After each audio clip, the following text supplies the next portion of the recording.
bad bitch all my goals. Flooded both my wrists, yeah, nigga, I do the most.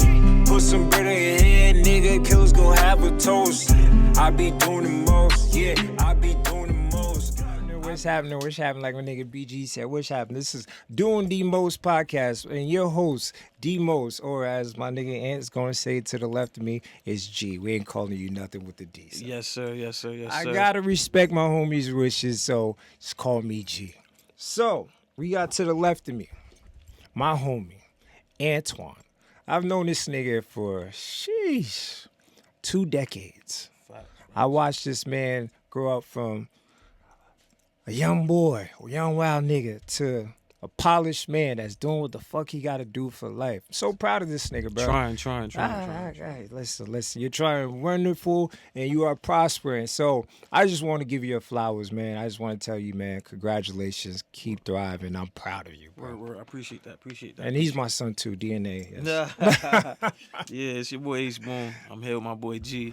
We remixing his new name, that Money D or D Money, whatever.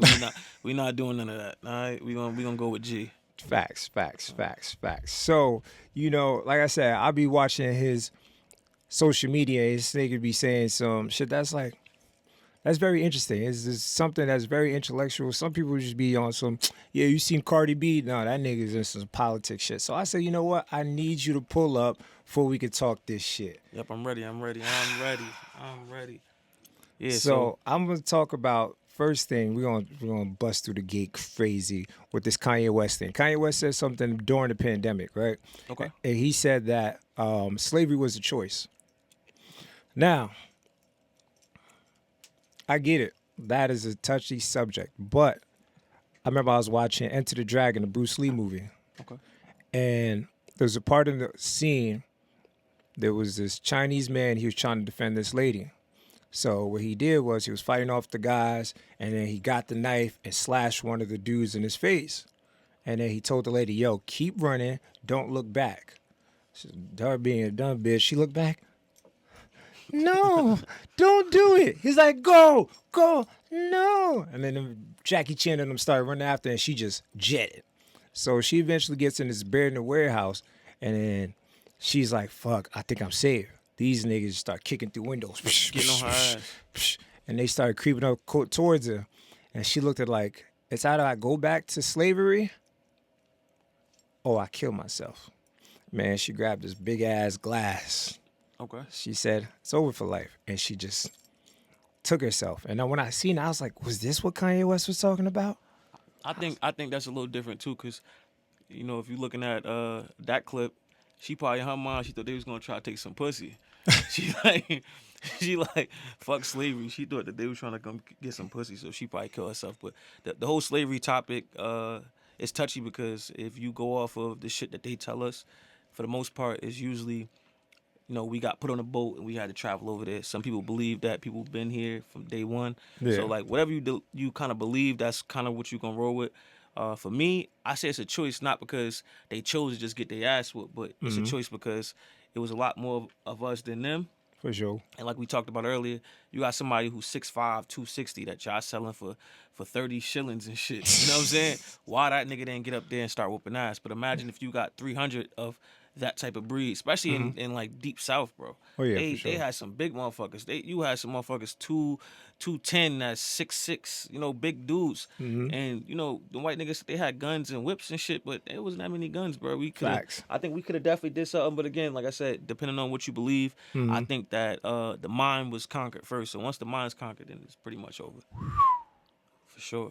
Now I get that part, but what I say, I don't even think the mind was conquered. It's just more, it's a good story to tell people, like the Bible. You feel me? It's a good story to tell and hear.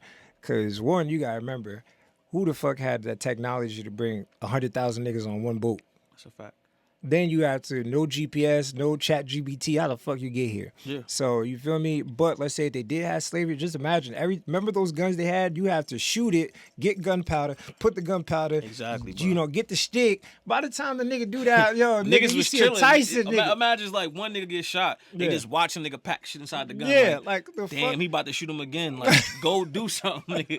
Go do something. Get on their ass. Facts. Yeah. It was on some Power Rangers shit. You know, Facts. remember when niggas would morph? And you think the bad guys sit there like, let these niggas Nah, morph. we Go get jump on in their your ass. Megazord. Like, Nah, nigga, nah, get on their ass, man. So, you feel me? But, you know, but yeah, that slavery topic, you know, even that Kanye West shit, even Kanye West, he even like dumbed down and said, you know what, I like to apologize. He actually sat down with like a big Jewish guy and like apologized, like, yo, bro, I lost my mind at the moment.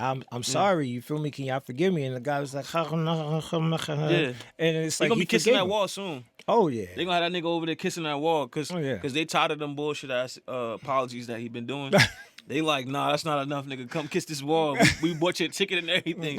Nigga, come here, kiss the wall. But nah, when it comes to them, bro, them niggas, you gotta apologize. You wanna make money in that space. Yeah. We talking about billionaire space. We ain't talking about no corner store. You know, Kanye could have said, you know, fuck, you know, the Jews, and they could have went down the street and worked at a salami sandwich spot if he wanted to. But you wanna make millions, bro, you amongst them. And honestly, I don't really see nothing wrong with how they be moving too, because if I'm black and I'm putting you in a position to make millions, and you disrespect black people, I might pull that rug too. You know what I'm saying? So sure. like, it's always two sides of the story, and I think like Kanye, he bombed out. I felt like he learned some information and he was trying to put it out there, but he didn't know how to kind of put everything together. So you know, this nigga being slow as hell, he just start lashing out Nazi signs and shit. Again, that's super OD. So you know, him apologizing first to them, which was crazy because he said what he said about the black people, and I probably would have respected this a little bit more if he would apologize to the black people first, or if when he was apologizing to the Jews, he didn't have an album about to come out. You know what I'm saying? Yeah. Kind of make it feel like it's not genuine. Yeah. Like he not really sorry. He just want that bag, bro. It's Honestly. publicity. He want the Yeah. bag. It's that publicity. Nah, like to me, I don't feel like, oh, we should disrespect anyone. Like the Jewish people, what they're doing is, you know, to build a community. It takes a village to raise a child. So you feel me? I ain't knocking them for doing that. Like, yo, get your money, you know, put your people in power. Like, you feel me? But when Kanye West was doing all that, fuck them, this, and that, I'm like, all right, dog. I get it. You know, he's a shock value type of guy. So you feel me? So there's certain things I could take from it, and there's certain things I'm not gonna take from it. You know what I mean? And Well, he lucky you're alive, bro. oh yeah. He lucky you're alive because they could have made it seem like that nigga had a car accident. You feel me? Nigga, Again. Yeah, like Yeah. a real one. Like Yeah. not the one that got your shit wired. But you know, again, you talking about powerful people, bro. We not talking about no regular schmegular type of people. Yeah. You messing with billionaires, bro. It's a lot different than millionaires. Yeah. And when you start getting to that power that money bring, they can make anything happen. They could cut that nigga water off if they want to. Easily. And you don't have to be about the money. It's about you're disrespecting a whole culture, a whole religion. So niggas could just crash out just off of GP of, you know, of Abraham and them. You feel me? Facts. So, yeah. So Kanye West, I don't know what's going to happen to him, but, you know, I ain't going to say, do we still listen to Kanye West? Because I never stopped. Sheesh. I never stopped. Listen, I ain't gonna lie to you. Nah, I lied. When he said he said that shit about the black people, I kind of was like he tripping. It wasn't that I was mad what he said. I was mad. I thought it the angle. I was like, yo, he trying to get in with the Republican Party. It's the wrong way. You know what I'm saying? Like you trying to make it seem like we did this. Now, if he just woke up one day he felt this way, I would really be for it. But to try to do this when you trying to become a Republican, it's like, bro, white people probably was looking at him crazy, like, yo, nigga, you know you don't gotta bootlick, like you don't. And to be honest with you, not all the white people feel that way either. You know what I'm saying? So, you know, Kanye, he get that shit together, man. We want music. I was never gonna stop anyway. That's kind of like R. Kelly. Like, ooh, that was gonna be the next question. Yeah, I'm jamming that. Oh, okay, cool. Because I remember because I DJ, so I was playing R. Kelly. Some people's like, "Oh my gosh, no, turn it off for one thing." Like they wasn't black. Was it? Come on, man. Come on. Because we still fuck with Robert. We still fuck with Rob. We still fuck with Do Rob. niggas still fuck with Diddy? Granted, Diddy don't got the many hits, but he was contributing to the hits. So do niggas still fuck with he Diddy? might have some hits, not the same percentage. He might have some hits, but like this nigga was bro. Listen, I tell you what, right? Diddy is who these gangsters that these niggas watch really are. Like really is. Like you know the shit that you think that these niggas is on, Diddy was on. Nigga, you heard about the story where he had brought the nigga to the bathroom, bust him in his leg real quick. So take this nigga outside. Oh Took him outside. You know yeah. what I'm like, That was a recent shit. He Yeah, on some gangster shit, nigga. Yeah. I think one of the best parts about the documentary. I watch a documentary and shit, Okay. right? The my favorite part of that shit is when Kid Cudi hit his bitch when he hit Cassie and shit, right? Yeah. And that nigga left out the country and shit. So somehow he ended up finding out. But the nigga Kid Cudi, like he wanna go hiking with the bitch. Like nigga, come on, bro. You done hit my bitch already. Now you trying to go out. Y'all trying to hike and shit. So when Diddy find out, he pull up to his manager's spot. He like, let's go. I'm about to go kill this nigga, and you coming like, bitch. You didn't say nothing. You coming. So again, this gangster shit that everybody be like, oh, this nigga again. Diddy might have got his ass fondue with, or he was fondueing with niggas' ass, but that nigga was stepping on some shit. He was spanking some shit. I ain't gonna lie to you, bro. That nigga was I ain't gonna lie. big stepper. You feel me? That's a fact. You know, like shouts out to D. I watched the documentary. Very interesting. Me too. I remember I was telling people, I was like, I think he gave the footage to them niggas. Like that. Because come on, he thought he was gonna beat it. Really? Yeah. He thought he was gonna beat it and he was gonna drop that like nigga. It wouldn't probably have that many twists going that way. It would have kind of been about him. Oh, they try to tear my character down and this and that. Yeah. But all those extra stories niggas talking about they waking up so and all that shit. That was the niggas telling their story. He wouldn't have put that in his documentary type shit. He wouldn't have put that in that at all. So to me, what I believe, I think Diddy made this 10-day documentary and he was gonna give it to them. Like, you know what I mean? All this shit is just politics. You feel me? All this shit always correlates with each other. That's what I believe. You feel me? I believe all that shit is all set up. That's like a rabbit hole. Yeah. You gotta go down that rabbit hole. I don't think so. I don't think a nigga he ain't that stupid. But all he did was just document him riding the bike, being a good Samaritan. You feel me? Nah, he had shit in there when he was on the phone trying to tell somebody to put a bunch of clips, an old girl praising him together, so they could release it to the media. That's not no stupid nigga. He didn't record that to get at to them so they could nail him to the cross. You feel what I'm saying? Like, and honestly, if you really watch the documentary, I think the nigga was a genius. How? I'll tell you why I think he was a genius, right? That nigga got like at least four bodies under his belt. Literally, like we all know this shit. We seen it. Nigga, he was in Cali with Crips putting prices on niggas' heads. Easily.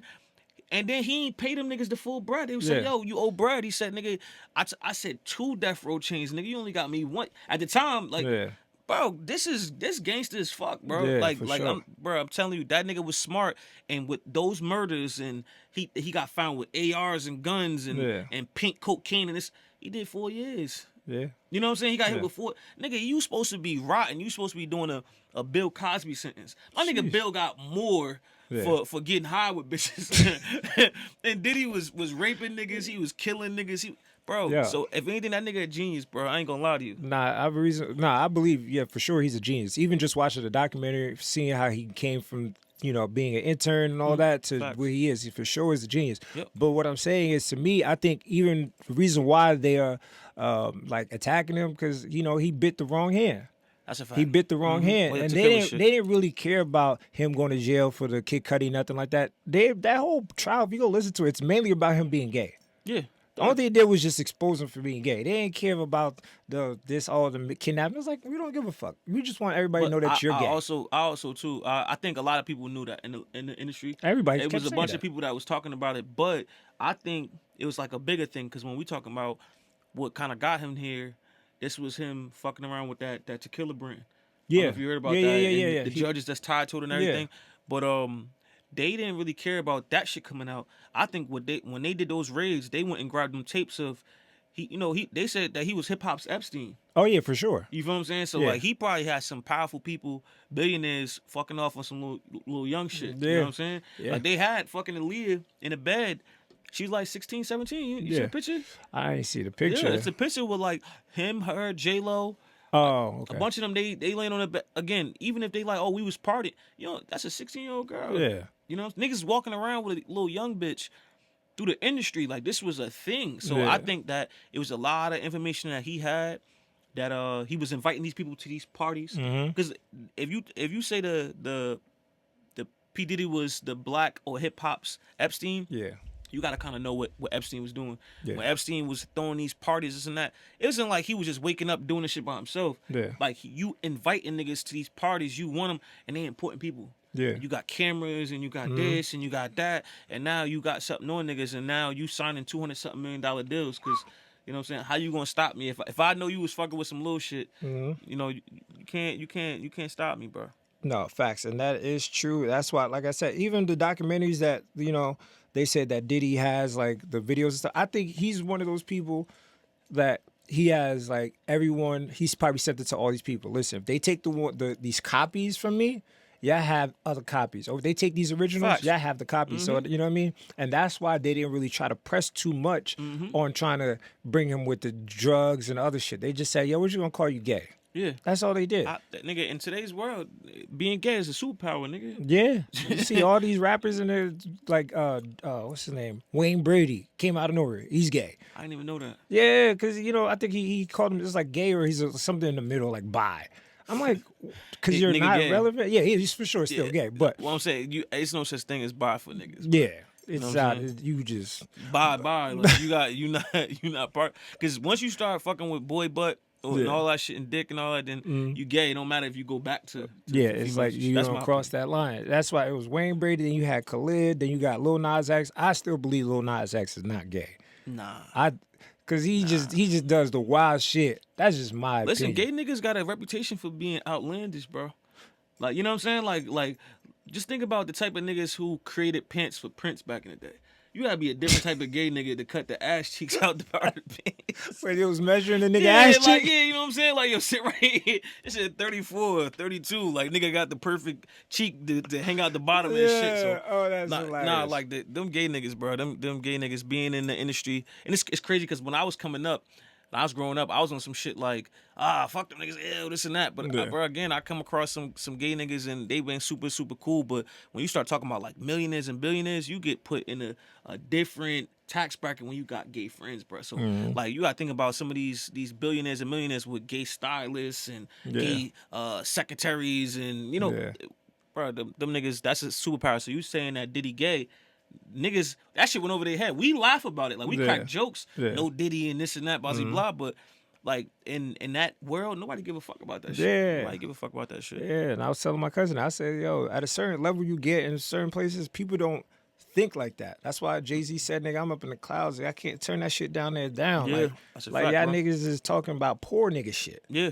yup. What the fuck? Why y'all too worried about this, and the third? But I was like, I get it. So, like I said, that whole Diddy shit is a wild thing. Like, I don't know. They said he should be coming home really soon, too. Like, Listen, that nigga finna come home with his weight up. Like Fetty Wap, nigga. He gonna throw the biggest party. Okay. Nigga. He gonna throw the biggest party, nigga. oh, yeah, for sure. Now, speaking of Fetty Wap, bruh, that shit Shout out to confused the Fetty Wap. fuck out of me. Bruh, I looked at the charger. If you go on his Wikipedia page, they don't put his music there no more. It's all about the charges that he did, bro. He Yeah. had like over 100. Nah, that nigga was really a trap king. He was trying to get to it, bro. But he came home in 2 years. Nigga, that's what that money do, nigga. How? That's what that. So see, you gotta be careful when you say shit like that too, cause like niggas will insinuate that he gave some information for him to get 2 years. But so you gotta remember, right? I'm listening. When you talk about niggas that's in the streets, like, he was banging before. Yeah. You know what I'm saying? So I used to work with this dude. Shout out to brother Ali. He was telling me about this nigga, him and my boy Murph about this nigga. Like, yeah, my man's got this. I think he had Trap Queen out there at first. Yeah. The first one he First dropped. one, Trap Queen. He was like, yeah, bro, this my man's artist, yo, he dope as hell. This and that. He just got DP'd like a week ago. I'm like, so I see this nigga, mind you, I used to always hear the nigga playing him, but first time seeing it was like, oh shit, they didn't knock this nigga eye out. Nah, he been like that. I'm like, yeah, y'all niggas foul as hell for DPing a nigga that already got, you know what I'm saying? Like, again, for me, I know niggas who bang, but I never really got deep into it. Like y'all niggas really trying to take out a nigga, you know what I'm saying? Like, you get a nigga a black eye that got 2 eyes, he still can see out the other one. I'm not trying to be funny, but that's hilarious. That was the first time that I seen this. I'm like, this nigga, he got some heat. Yeah. He took off. Bro, but that money started to run out. He started, splurging. He went back to the street. Nigga went back to the streets, bro. So, like, for a nigga like that to have that statue and have the money, if you go in there with a snitch jacket, bro, you kind of fried. You it's too much. You too big of a name for you to tell, bro. True. You know what I'm saying? And get through with that shit. But I'm just saying, because you got to remember, he say he didn't really have no money. I'm not saying he's snitching, but I'm just looking at it that's kind of crazy. Well, like, you gotta remember, he was with label partners, people who wanted to sign him, who got potential. They put the money up. yeah, but you got to remember, he fell off. That's like he fell off, and he burnt a lot of bridges. Like he burnt the bridge with Drake. You know, I remember Did he? Drake. Yeah, he said it. He said it, and the way he burnt the bridge was so stupid because Damn. like that song "My Way." That song "My Way" came out. Drake did a remix. Yeah. And when the labels, or whatever, when Drake dropped it, he took off Monty and just kept Fetty and him. Yeah. So then Fetty went up on some shit like, yo, bro, don't fucking release the track. Or if you're going to release the track, put Monty on there. He was looking out for his homeboy. And But- now they don't even fuck with But each other. think about it. That's crazy. Drake just only put his verse and took him off. You have the rights to the song Yeah, officially, facts, so you facts. could arrange it. Facts. So why are you spazzing on Drake? Yeah, word. So he crashed out badly. He burnt the bridge with Drake. But also too, I heard that Drake be doing these crazy ass splits. Yo, if Drake is gonna make your song go to #1, you take the hit. I'm saying that's very true. That's very true. You take that hit because you but got a lot of people like Blockboy JB hit. You know, I think Drake jumped on one of his tracks or some shit like that. Yeah, Look But Alive. He never was able to really get like you get the buzz off that, but Yeah. he with the remix he drops it. He gets a different split. I think he get like 80. Excuse me. Yeah, probably. You get like 20. But it's Yeah. my song. Yeah. So like it depending on what type of artist you are, you're not really feeling that, and he wanted to put his mans on. Which now, if he looked back at that, he probably have said nah, cause he don't fuck with Monty no more. I believe. I don't think. I don't know. I don't know because I didn't listen to too much of that interview. But you gotta remember, if your song is big in Memphis, and Drake comes on the track, now it's big all over the globe or United States. I'm taking that because I remember Cameron when he did Old Boy, he didn't get the sample cleared, so they took 100%. Yeah. Again, Cameron was like, yeah, I don't give a fuck. I'm gonna make more hits, and he has. Nah, you. So Again, you go for what you know when it comes to the business shit. A lot of times niggas don't be having the business in order. Yeah, for like sure. your manager is supposed to tell you, hey, listen, I know you want to put Monty on this shit, but Yeah. this ain't for Monty right here. Yeah. You know what I'm saying? Sometimes I think everybody guilty of trying to like when you get somewhere where you gotta be, you try to bring somebody with you. You know, Yeah. they always be like, oh, they don't be trying to help nobody. Yeah. But he was really trying to help, and it hurt him. Yeah, but you know what it is? You could have just took Fetty's verse off, Yeah. put Drake, and then you still on the hook and Monty on the second verse. I'm saying, well, But he didn't think that through, and he burnt the bridge. but honestly, too, I don't think that Drake thought what Monty was saying was that hot. Oh, and I listened to it the other day. I was like, yeah, man, Monty, you could have kept that. Again, this is what I'm saying. He looking out for his mans. Yeah, You know, nobody ever know what the hell. Maybe again, it's a label situation. It Yeah. was Remy Boys. yeah, true. That Nick could the be it Grip too. probably was like, listen, this gonna be a biggest look. Yeah, We need to try to. You know, Yeah. Everybody got to go with you. It can't just be just look just for you. So Yeah. again, I think it get tricky when it comes to like the whole label situation. But if Yeah. he was like a regular nigga who didn't have no label behind him, nothing, Mm-hmm. he probably would have just said, yeah, go ahead and take this nigga off the track. true. Yeah, I took him off the track. I took my mom off the track, nigga. Straight. Listen, mama, you gotta go. Motherfucking Drake and shit. Your Drake on here, because again, that's gonna bring in money, and then you always gonna have the opportunities, then the looks, so you could bring your peoples in. But Yeah, this for right sure. here, let me just eat off this right here. You know what I'm saying? facts. So So, like I said, but I'm not saying Fetty snitching. I don't know, but those were, if you go look up his Wikipedia, you look at it like, you came home in 2 years? yeah, bro, I'm telling you, listen, New Jersey law crazy, bro. Like this. I think he got caught in New York. in New York. I think he got caught in New York. I don't think so. I could do Yeah, that. look it up. I don't know. Because I told you, once you go on Fetty Wap Wikipedia, they don't even talk about his music, no discography. It's just his charges. I'm like, God damn, that nigga's fucked up his whole shit. Hey, listen, now he back home. He about to be lit again. I don't know if you're gonna be lit Nah, again. I think he is, bro. Cocaine, Long Island, and New Jersey. So you got Yeah. So it was both. Yeah, But yeah, he nigga, how did much time in- trafficking? 100 kilograms, 220 pounds of cocaine, heroin, fentanyl, They didn't crack catch him with cocaine. all that though. That's what they said. You see? That's right there. First sentence. So, nigga, for you to, nigga, I don't know how you get caught in 2 states, but yeah, nigga. And that's Penalty 6 years. He got 6 years. but how do you only do sex with all that crazy shit? I'm saying you got a good lawyer, bro. And again, no funny shit, right? If you don't have no, and again, I know this to be true because I had a bunch of niggas going in and out of jail, but Yeah. like your first couple like you catch your first couple bro. I got a homeboy. I'm not gonna say his name. Yeah. He know what I'm talking about. That nigga would go in and come home. You would think that like after the 5th, 6th time, the judge spanked the shit out of him. Like, know what? I gotta teach you a lesson. No, niggas is coming home on small charges. I got another homie that went in and did like 6 or 7 years, came back home. And, like New Jersey, they don't be smoking niggas boots unless you ask them to, bro. But you just said it. Some nigga did 6 or 7. Yeah. This nigga had way more than the nigga that did 6 or 7. Let it have been a body attached to that. Okay. Shooting or some shit, Yeah. then shit kind of would have been a little different. Okay. Like, yeah, you got drugs, but obviously, I don't think they caught him with it. Maybe he was part of it, the operation. Maybe somebody else got more Nah, time. they said they caught him in the car. Like when that shit happened, like years ago. This is what they said. Shit could have changed, but they said they caught him in the car with the shit.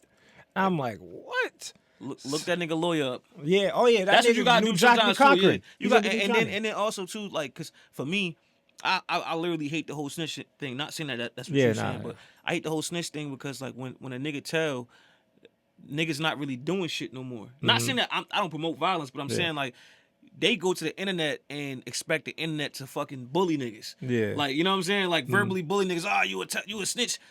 Bro, like, go do something. Don't tell us. Yeah. Don't tell me. Don't, like, gee, if you got jammed up, knock on wood, God forbid. Yeah. Don't come home and tell me, like, yo, so-and-so did this and go handle your business. Yeah. If you not gonna handle your business, just let that nigga be. Yeah, let him be a telling ass nigga by himself. But like the whole thing, if you don't got paperwork, you can't put that on somebody. You can't, cause it's crazy because niggas had paperwork, or show you paperwork, took out the shit that they told in out the paperwork, and you know, they doing 4 years, and it could kind of be one of those things that he's supposed to be doing 25 years. They did just 4. But for Fetty to get 6 years, again, his role in it probably wasn't true. Yeah, it probably wasn't crazy, and it could, probably his first, second, third charge. Maybe it's non-violent. Nobody got killed. So yeah, hey, shouts out to him. Shit, he came home. Max B came home 60 years early. That Max B nigga is that's a nasty nigga. Bro. Oh man, that nigga, he's a funny nigga, bro. Funny nigga. I remember shit a week or 2 before he came home, I was at getting my hair done, and some nigga was like, "Yo, this bitch ass nigga Max B coming." I'm like, "Oh, here we go." He was like, "Yeah, bro, I was in jail with that nigga. They said only thing he did was smoke K2 and get high all day." I was like, sound like a nigga minding his business. Yeah. but Max. then Max was saying, like, you know, he was smoke some shit. He said it. He said nah, that nigga said some wild shit. That nigga said he rolled up one sour and put that shit back in his butt. That nigga, that's crazy, bro. Niggas was mad as hell at me. Listen, niggas was mad as hell at me when I said that shit. He said it though. Yeah. Like I just repeated what he said. Again, niggas spend that much time in jail. I get it. Jail's a whole different thing. I never jailed before, so I don't understand it. It's niggas that was on the yard that probably like, I know what he talking about. They probably not look at the same, but I don't come from that world, so like. I feel as though he should have kept that to himself too. He could have said, "Yo, listen, I was smoking sour, you know, this and that," and left it at that. But to pack it back in his ass and shit. This is wild. Like we didn't need that whole extent, bro. That's wild. That's wild. But you know what I mean? Stay out of jail, y'all. Stay out of jail. Facts. Crazy. Facts. So you know what I mean? But Biggerville home, so nigga, 514, was it 50, whatever? That I remember when he got locked up, no one knew or cared about it. I was like, damn, that's kind of sad. Yeah, and he be banging for real too. Oh yeah, that nigga. I think Fetty Wap be banging too. Fetty Blood, Favi, he crip, super crip. Yeah. Nigga, I remember one time, bro, I went to Brooklyn. It was me and my boys from Florida. Them niggas, we was in Brooklyn, and the dude I was like chauvinist around, he was like, yo, bro. I think it was that Pop Smoke song came on. I was like, yo, turn this shit up. Nigga, turn the music off. Quick, boom. I was like, what the fuck, nigga? This is Pop Smoke. He was still alive at this time. He said, yo, bro, he's beefing with these niggas, and we're in these niggas' territory. I said, if you ain't trying to get this car shut up, turn that shit the fuck off. I put on Miley Cyrus, making my way down. We gotta make it home. Whatever we gotta do to make it home, I'm with that. Facts. That's corny, though. Like I said, you know, different strokes for different folks, and fucking in New York it might be a little different than politics in Jersey. Because I know for a fact, if a nigga drops some hot shit, niggas listen to it. They might be saying fuck this nigga, but not about to stand trip on the DJ. Like, that's OD, bro. Yeah, facts. That's OD. But that's how them niggas was over there. That's that politics. I don't do all that politics. I'm just saying that's shit's wild over there. But talking about, let's switch the gear. This Epstein list, right? So there was this movie that I watched. You know, I was in college. You know, don't ask me how long I was there for. You went to But college, series? yeah, didn't I just say don't ask me? I But yeah, I was at I was at UCC real quick. You feel me? So there was this they had us watch these movies. They watched 3 movies. There was one movie. It was like these poor white people, and then it was kind of stupid. You know, they're just trailer park people. But this one lady said something that was so profound that had me like, wow. She was like, as much as bullshit's going on in the world and stuff like that, but when she was talking to her son, she said, "When I had you, you made my life better." Okay. Oh, we could turn that heat off. Turn that off from the Yeah, over there. Nigga, Go I'm behind there, or cooking. whatever. I was sweating like a motherfucker. I was sweating like a Captain I Priest thought at a 'cause little these boys lights was on. basketball I'm like, game. the lights on, so Nah, it's this. One more time. Thank you. Word. So yeah, so if the lady is up there, she's talking to her son like, "Yo, when I had you, my life got better, and every time I see you smile, it made me feel better." I was like, okay. So when I see certain bitches with kids, I be like, all right, I ain't gonna call you a hoe or anything like that, but I know what your kid, I know what your kids spiritually do to you. It depends on the mother. That kid could motivate you and raise you up, or you could hate their kid's father and do some turmoil shit. So, but there was this movie, right? Ah, fuck, I screenshot it, but I'll find it. And this movie is talking about how like powerful niggas from like this country would go to like Indonesia, India, and all that, and go fuck like 6-month-old kids for $5. That's crazy. They'll fuck 5-year-olds, they'll anything under 10. Niggas, the lady was there. She was interviewing. She's high off some other shit that we don't smoke. Wow. $5. She was like, "Yeah, I hear the powerful man take my daughter and have his way for her for like 30 minutes and give it back and give me $5 and walk." $5 US. Five is what over US. there? Yeah. I don't think it mattered. I'm Yeah, just asking. yeah. But $5 is crazy though. I ain't gonna lie. $5. They had to be down bad. Still, Super bad. that's crazy. Yeah, nah. I believe it. Them niggas nasty, bro. And now that's why when the Epstein list came out, mind you, that was when I watched that was like 2012. The Epstein list finally coming out type shit, which is altered. I don't think that's the real version because they said Trump is the greatest guy on there. It's all business, nothing about with bitches. I was like, Well, nah, they were saying something about it says that he was getting head from this and that, but that shit came from like a hotline tip. So I said, I feel like what's going on right now in politics is a bunch of propaganda, bro, because you'll drop the list and you don't really say nothing behind it, right? You notice like some of these Democrats who want to kind of like crucify Trump, they not coming out and saying, "See, I told you he was in there doing this and that," because they know all it takes is somebody just to read that same column. It literally says somebody called in from a hotline. And then they reached back out to them for them to be like a witness or whatever. Yeah. Did they have a witness? Did they got proof? Whatever. They never got right back. They never got back to him. It was a bunch of people that was calling shit in on this quote unquote hotline that they kind of put inside there. So, but I listen. I'm not just talking about Trump. It's niggas out here who sick as fuck, bro. And they not all fucking millionaires and billionaires. You got regular niggas out here fucking with kids. My mother told me a story back in the day. My mom used to be a home health aide when I was young. Okay. And she said that it was a lady that was down the street. This dude had raped her 9-month-old, right? And like tore the baby up so bad the baby ended up dying and shit, right? And nigga, my mom told me that shit when I was like 11, 12. She was just telling us like how that shit fucked her up. My nigga, like, bro, you should not be fucking no kids. I don't know what would make you get attracted to that, but to do that to a baby, my nigga, A baby. that's crazy, bro. That's crazy. Like, yeah, so them niggas, they need headshots, bro. Yo, facts. There's some like, like when I seen that, when I saw the documentary and I heard that, I was like, yo, what goes on in your mind? Now, I always tell people, old people should be around kids.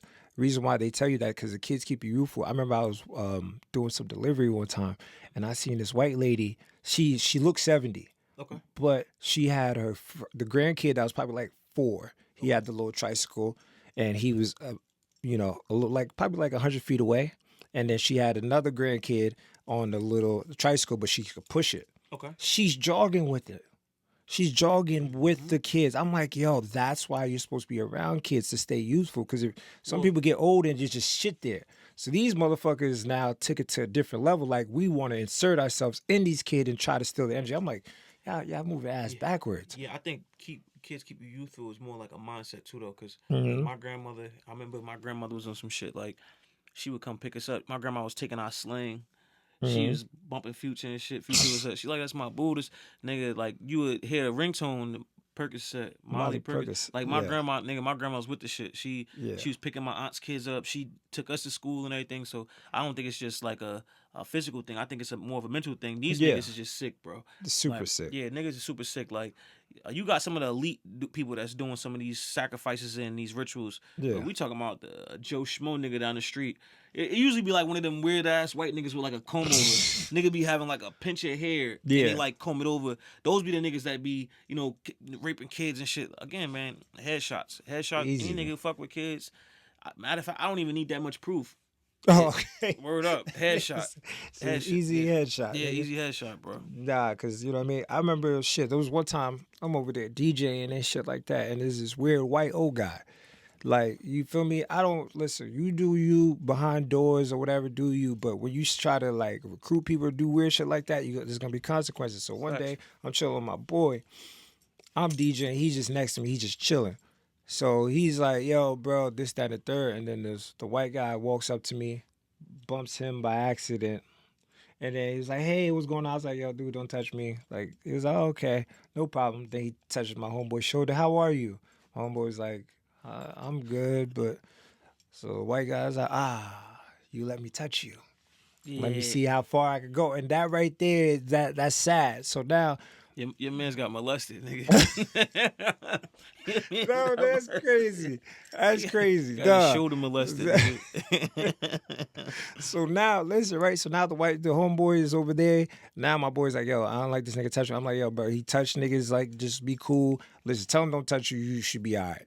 Okay. So then now, the white guy's trying to say something to me, cross body, like my homeboy, me, and a white boy. So he's trying to, like, say something towards me. I'm looking like, all right, whatever. Then he taps my homeboy like, hey, you think that was funny? My homeboy's like, listen, if you touch me one more time, I'm slapping the shit out you. Trying to prep him. He was like, okay, I'm not going to touch you. I'm sorry. I was like, yo, don't touch him. He's like, okay, no problem. 5 minutes later, slapped the nigga knee. Yeah, he wanted some of that. My homeboy stood up. Mind you, my homeboy cocky. I ain't going to say his name on here. But this nigga cocky, big. This nigga, don't expose this nigga hand. Your man's getting molested. Oh shit! So this nigga got up. Mind you, he's like 6'2", like 2 something. When our hands came up, slapped the God faith out there, the white man. Yeah. Yep. Bro, you heard the slap over the music. Yeah. He didn't slap him once. He slapped him 3 times. Slapped him. Whop, whop, whop. White man stood up, started stumbling. He tried to leave without paying his tax. It was like, bring your ass back in. Okay. Nah, yo, he couldn't walk, bro. Headshots, man. Couldn't walk. Now, you can't, again, the touchy shit, I ain't really worried about that. But, again, him telling you that, like, you see how far he let me go? Yeah. He should have just went off on him right there. Oh, okay. Yeah, he should have went off on him right there. Because, again, that's jail shit, too. That's jail shit. Niggas tell me stories like, you'll be working out and shit. Nigga like, yo, bro, you getting cocky and shit. Mm-hmm. It might start right here under your arm and shit. Boom, yeah. Okay, all right. You working out. Damn, touch your arm. Yo, bro, you rip. All right, word, this and that. Mm-hmm. Yo, I playing basketball, good game. Like, you ain't reacting. No, he testing you. He trying to see, like, oh, wow, this nigga going for it. So, again, it's that type of shit. I get it. Mm-hmm. But those type of niggas, the niggas who be fucking with kids, bro, you don't really come. We don't come across them type of niggas, bro. We don't come across them niggas. Like, we might have some niggas who fuck with some young bitches, which is not right either. But we start talking about kids, like babies and shit. I don't think we came across some niggas like that. You know what it is? You know what's the crazy thing? Because when I was younger, I used to watch SVU. Okay. And the people that we think don't touch kids, they put it in plain sight that they touch kids. Yeah. They will have like different stickers on the back of their cars that you think like, oh, it's some foundation. No, that's like their clique. Yeah. I'm like, oh. So SVU made me open my eyes to understand like how these people are moving. So yeah, from anywhere from 2012, I started realizing like there's some sick motherfuckers out here, bro. Yeah, they had that Pizzagate shit too. Remember that shit? I heard of some piece of shit, especially recent. I don't know what the fuck that meant. This from like years ago, like decades. It had something to do with like child trafficking and sex trafficking and shit. Yeah, some weird shit. Cause even they were saying something about the Teenage Mutant Ninja Turtles. The raccoons. You heard about the raccoons? What the hell, nigga? Tell me more. They was talking about like the eyes. These kids would get like abused, and they Oh, would end up with yeah. these. You know what I'm saying? That's part of like the whole Pizzagate shit. That was like Yeah. they like code word and all that shit. And then Yeah. when you just said like the Ninja Turtles or whatever, Yeah. the Ninja Turtles was underneath ground, so Yeah. they was doing a bunch of shit underneath the ground too. So again, like it'd be a bunch of shit that's going on. Me, I always had my eyes open for it when I was I think it's like 2011 Mm-hmm. or 2010, summer of 2010. I was working at FedEx, Mm-hmm. and I was working with this white boy Steve. Shout out to Steve. This nigga was like fat white dude that had like skater shoes on and shit. Just used to wear a black hat. You know them white cool ass white Yeah. dudes that don't really talk. Yeah. Big ass hoodie, just a black hat. Any nigga who wears Yeah. straight black. I'm not talking about like a dad hat. I'm talking about a straight black fitted cap with nothing on it. You know what I'm saying? Like, he one of them type of niggas. So he was telling me about some shit, and we start talking because I start like kind of like learning about the Illuminati, and he started putting me on a bunch of shit. He told me, "Yo, bro, check out this website, stoptherobbery.org or .com or some shit." My nigga, I used to go home, so I worked from 3 in the morning, and since I was in there putting in pain, they had us working till like 9. I would get out, I go get some roll up, smoke and shit, smoke, get high, and watch stoptherobbery.com. They was talking about aliens, conspiracy. The nigga Alex Jones and David Icke were talking about all this shit that's happening right now. Yeah. Like literally this shit happening right now. Yeah. The fucking them training soldiers and shit for urban warfare, this and that, blah blah blah, and when the COVID happened, like everything they've been talking about this shit. So one of the things they was talking about was like the freaking child trafficking and sex trafficking and shit, saying like how many kids go missing and they don't get found. They end up in other countries being slaves, and bro, it's crazy. That shit definitely, it's a whole organization. Oh, nah, and for be sure. like that, bro. Nah, for sure. Because I remember, they'll go to different countries. They'll go, oh, we'll take care of your kid. Why can't you take care of me too? Yeah. Why are you separating my kid from me when you could just take all 3 of us or just 2 of us, or whoever's with the kid? Orphans too. You gotta think about kids as orphans, kids that their parents give up on them. They go through the system. Yeah. Like they might come to your crib and be like, "Yo, you're not a fit father. Yeah. Take Snatch. your kid." Boom. They don't even gotta tell you where they going type shit. So, Easily. Shit crazy, bro. This shit is a wild situation. You know what I mean? And this the movie right here. This the Life of the Bot. That shit came out in 2004. I watched that shit in like 20. That's Brazil? Nah, that's like India. Ew, that shit stink. Yeah. That shit was musty as hell. Niggas picked the wrong country, man. Nah, you should, don't ever rape nobody, especially not kids. But India is a terrible place. Yeah, bro. But you know what I don't be getting to though, bro? Like this would really get me going every single time. If you a billionaire, millionaire, you could get almost any bit. What make you think you want to? Why would you want a 4-year-old, nigga? 6-month-old. A 6-month-old. Why would you want a 5-year-old, 6-year? Why would you want anything besides a grown woman? Because you having your way with this shit, so you can have any chick. Those bitches that y'all be on IG seeing and liking and loving the pictures. Yeah. You got access to them. Yeah. Like a regular nigga's like, yo, you know how many niggas would be going super duper crazy in this world if they had $1 billion like Bill Gates. You know how many hoes would be getting fucked? If a nigga, I'm not talking about a black person, a nigga. Yeah. Like with a nigga mentality. Yeah. Bro, they leave the little kids alone, bro. Flying these hoes out. Nah, I get it. Crazy, bro. It's sad. I'm looking like, what's going on in their mind? Does it happen at birth? Does it happen as they're getting older, or they get conditioned? You know what I mean? Shit's like Hugh Hefner. That nigga said he fucked dudes and bitches. He said he got tired after a while fucking bitches. I'm like, yeah, nah. What the fuck? Well, listen, I heard stories. That's how a lot of niggas went gay too. My mother, she went to school with some nigga. He was the man in school, and he's fucking all the bitches. My mom linked up with him. I'm not gonna say his name because I don't want to fuck nobody's shit up. Yeah, but yeah. Nigga, that nigga told my mother like the last couple of years, the only thing he been doing was eating pussy and getting hit his ass. So again, my mom used to be the realest nigga out there. Oh yeah, I love so it, she mom. out here, Cool she telling niggas, we cracking jokes and shit. She told she hit the nigga with a 12. Nigga, I wear size 12. She put a strap on the nigga? Yeah, she put the strap on the nigga like it was beef, nigga. Like it was beef in the street. Tore his ass up. But again, this is one of them niggas who's getting all the bitches. Like nigga, a mixed nigga.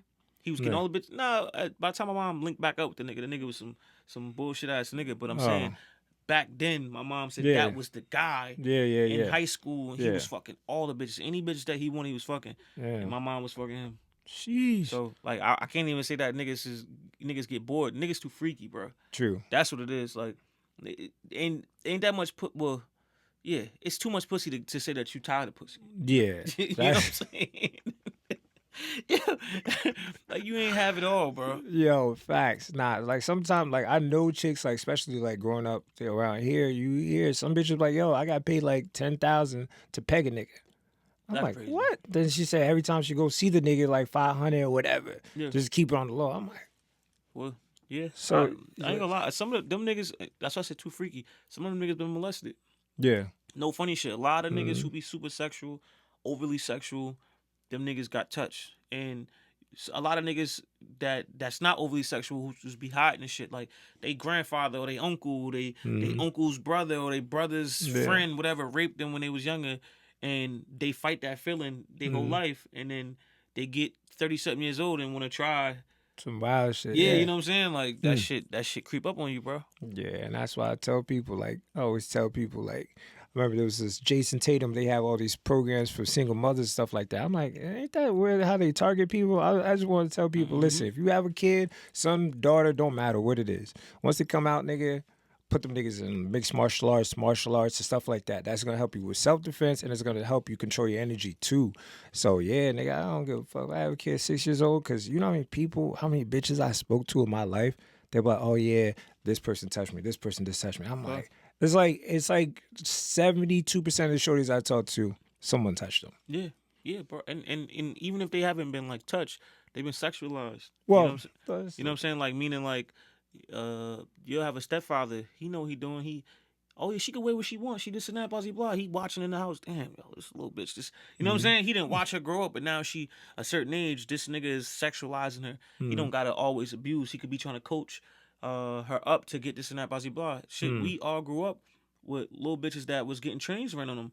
9 times out of 10, something happened to that. Yeah. For you to have that appetite, that sexual appetite, something had to happen to you. And that right there, that's a whole different conversation. I should tell my homegirl all the time, I feel bad for bitches like that. And she was like, why? She allowed these niggas.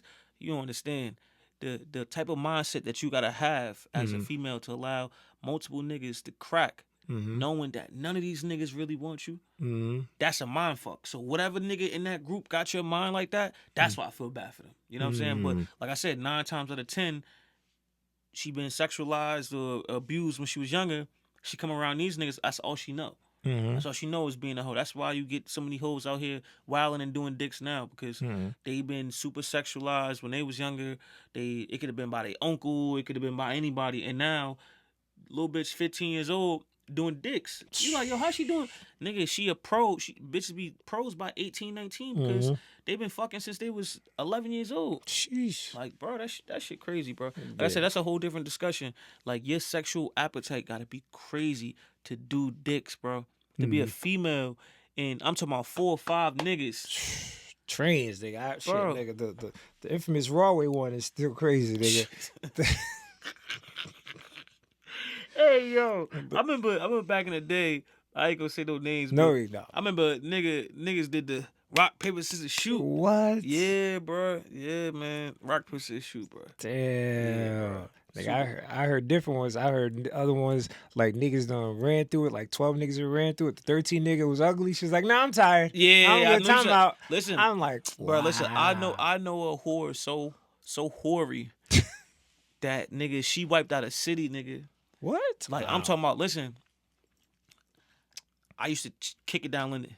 Like, heavy. Yeah. Be on that bitch heavy.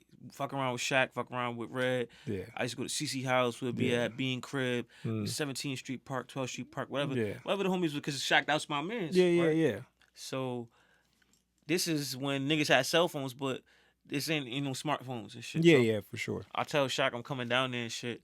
I think my phone started dying and some shit like that. I can't remember why I was calling. Or maybe I end up with some bread. I'm like, shit, I'm about to roll it up. I might as well go see the homies. So I go down there. I'm calling. Shaq ain't picking up. But I'm like, shit, I'm already down here. Let me see if niggas outside starts raining and shit. So I'm walking around. My niggas is nowhere to be found. Like, I can't find no. I went from 12th Street all the way up. I go by like 20th Street. I see mad bikes. What the fuck is going on? Yeah. Niggas like, yo, she in there going crazy, this and that. Boom. By the time I go over there, the same thing, like shit that you just said. One nigga went to go see what's up, and she like, nah, the nigga said, yo, bro, you just did all these niggas, and you stopped at me, bro. Nigga, that's crazy, bro. Like I said, and you were saying like, you don't call chicks bitches and this, and bro, this bitch got kids, and I literally chose. It's few times that I could have violated her on some social media. Let me get one of those. Appreciate you. Social media and shit type shit. But I said, know what? I don't want her son to see this shit. Yeah. On the line, you know what I'm saying? But yeah, bro, these doing dicks, bro. Doing dicks is crazy. Like, doing dicks, bro. See, you know what I mean? So it's a sad world. But I always tell people, protect yourself. Be on offense and defense. You feel me? Because it's a wild world out here. People gonna test you. They gonna see what you can do. So yeah, you gotta teach them young. Like, you feel me? That's why when they tell people, like, I remember they said that they have records of spoons and forks being lost other than kids being reported lost. God damn. So this is to show you how much they care about motherfuckers. So be careful out there, you feel me? Nah, listen, play around with me, nigga. About mines, nigga. We gonna so you got those nigga energy. I'm welcoming the shit. Listen, I'm telling you, bro. Nah, of course not. Like I said, I don't never promote violence, but that type of shit, when you start playing with kids. Nigga, oh yeah, no, okay, that. But I'm just saying in general, because I remember like there was this one meme where they had Jay-Z. He was like shocked. He was like, when the robber finally comes in your house and you're talking about, yeah, I want to use my gun, and he finally comes, it's like you shocked, like, oh, this is really happening. Yeah, like, you know what I mean? I don't want to invite the energy, but no. Nah, never. Nah. We don't look for no bullshit. But like I said, when it come to that type of shit, when it come to the kids, I don't play that. Like I coach, so I coach kids. I coach. Oh, they suck. I can tell they're bad in basketball. Crazy. Nah, I did football, bro. Oh, you did football? Good. We was actually good. Oh, okay, yeah. Football. I coach over in Roselle. I helped coach with Coach Rel. Shout out to Coach Rel. Okay. And, shouts out to him. Damn, it's a few coaches, man, that was there. They was good people and shit. Yeah. I did my aunt's little son. He was like 9. Little nigga was nice. Okay. Shit, if he gonna play football, I pay for the nigga to play football. Yeah. I'm like, I only feel comfortable if I'm there. Yeah. Time was before my son came, so I coached 9 and 10 with him. Well, I think I was watching at that time. Yeah. Following year, like, yo, listen, I want to be a part of the coaching staff. All right, That's cool, whatever. Up. Boom, boom, boom. I'm training with the little nigga and everything. Then I did up to like I think 12. And then that's when COVID happened and shit. So I did regular season and then spring league for like 2 years. Again, I love kids. I always love kids. So that shit right there, that playing around with kids shit, I don't play none of that shit. Yeah, I don't even like bullying. Like, to me, like, I look at a nigga bully like, yeah, because I used to get bullied. You feel me? When I was like 5, before I got to middle school, I was like 5'7", 5'8", and I was raised in a Christian household. Somebody slap you, turn your other cheek, or you know what I mean. So I didn't grow up with the mentality like, yo, stand up inside or run and tell the police or tell someone. God damn. But nigga, he was telling that at 5, nigga. Nigga slap you, he went to tell the police. No, that's crazy. That's so OD. You know what I mean. So that's how I was raised. Like, you know what I mean. But I swear to God, I got this growth spurt at the right time. The right time. It's right before I went to middle school. All the niggas that used to bully me, now they're 5'8" and I'm 6'2". Yeah, we're you looking so down now, on niggas. Now niggas like, oh shit, this nigga different. And then when I went to school, I linked up with my nigga Juvie. So then Juvie was a different type of nigga. He didn't give a shit about nothing. One time we used to speak about CC. We was doing HESPA or whatever, the little grade, not HESPA, that was 11th grade. The standardized test in March or some shit, whatever. So they let us go to the bathroom, like they had the hall walkers taking Mr. Greg and shit. So we in there, we in the bathroom, and then CC, Isaiah, them niggas just do meat checks. So meat check is, this sounds, niggas gonna say Diddy, pause, no homo, all that shit. So what niggas would do is, they'll go around slapping nigga in their dick. So some niggas will punch a nigga, some niggas will slap it, or whatever. The point is they checking your meat, and it was called meat check. So CC was right behind the divider. He said, next nigga that come in here, I'm meat checking him. Juvie was a new nigga. He didn't know. Juvie hit the corner. They was like, oh, he came up, cocked back. Bow! Nah. Hit Juvie in the dick. Juvie bent over, like almost coughed shit. He got up, looked for who hit him, start teeing off him. Boom, boom, boom, boom. And McManus. Oh, yeah, they failed the standardized testing because they got suspended. Yeah. Easily. CC got fucked up. His light-skinned ass was all fucked up. Yeah. He didn't think that Juvie was on that type of shit. He didn't know who was next. You know what I mean? He said any random nigga. So you know what's crazy? I think they had some I want to say bad blood, but they was competitive because I remember what grade was this? that was 6th grade. Sixth Juvie grade. left. So I think they both tried out for the basketball. Remember back then, it was hard as hell to be on the basketball team at 6th grade and shit. Yeah. I think they both was hooping and shit. Remember Juvie was nice. Super nice. Cece was nice. I think Cece was nice up until high school. Yeah. He was really, really kicking on niggas. But I think they already had something going on. Maybe that's probably the reason why they started. That probably was the reason. Because I remember even tryouts, bro. Oh man, Mr. Fakiti, that nigga. Shout out the game. Fuck that nigga.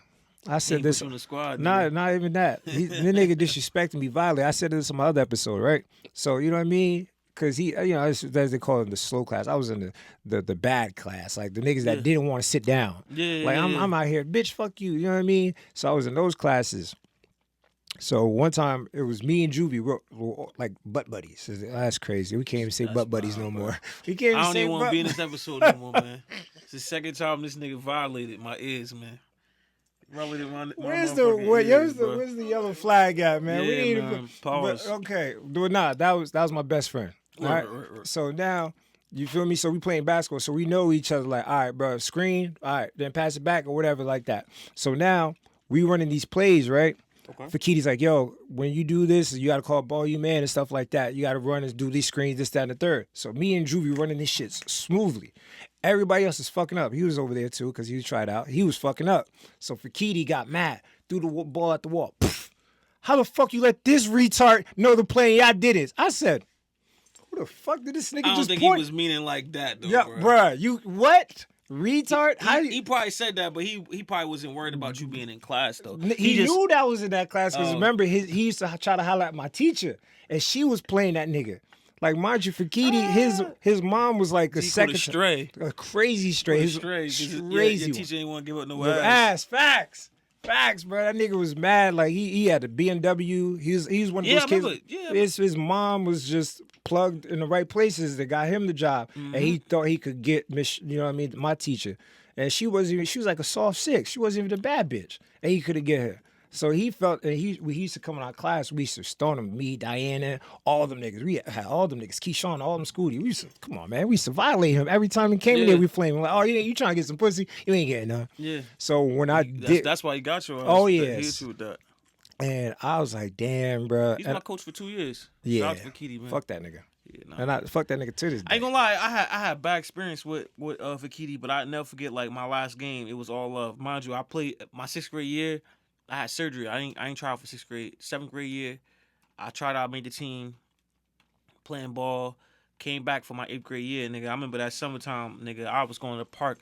I'm hooping with Shaq. Cause I was always nice, but I just never knew what to do with it. I never had no father that, yo, do this, and that. But I literally just watched basketball. Like my mom worked mad jobs, so it was hard for me to really lock in. But I came back my 8th grade year and I was hooping, I'm doing my thing and everything, but he already had this thing in his mind, like, yo, this nigga Ant be on bullshit, or this nigga ain't good, or whatever. Yeah. And my last game, I never forget it, I had scored like 5 points. They kept calling me out on the 3-point line and shit. He let me start the last game, my senior game, and pretty much I made shots, but they blew the whistle saying like my foot was out of bounds or whatever. Yeah. And he sat me down. I remember just like sitting there like, damn, this is my last game, nigga. I ain't scored no points. And he was about to put one of the young niggas in there. He's like, yo, nah, matter of fact, yo, Ant, you go back out there.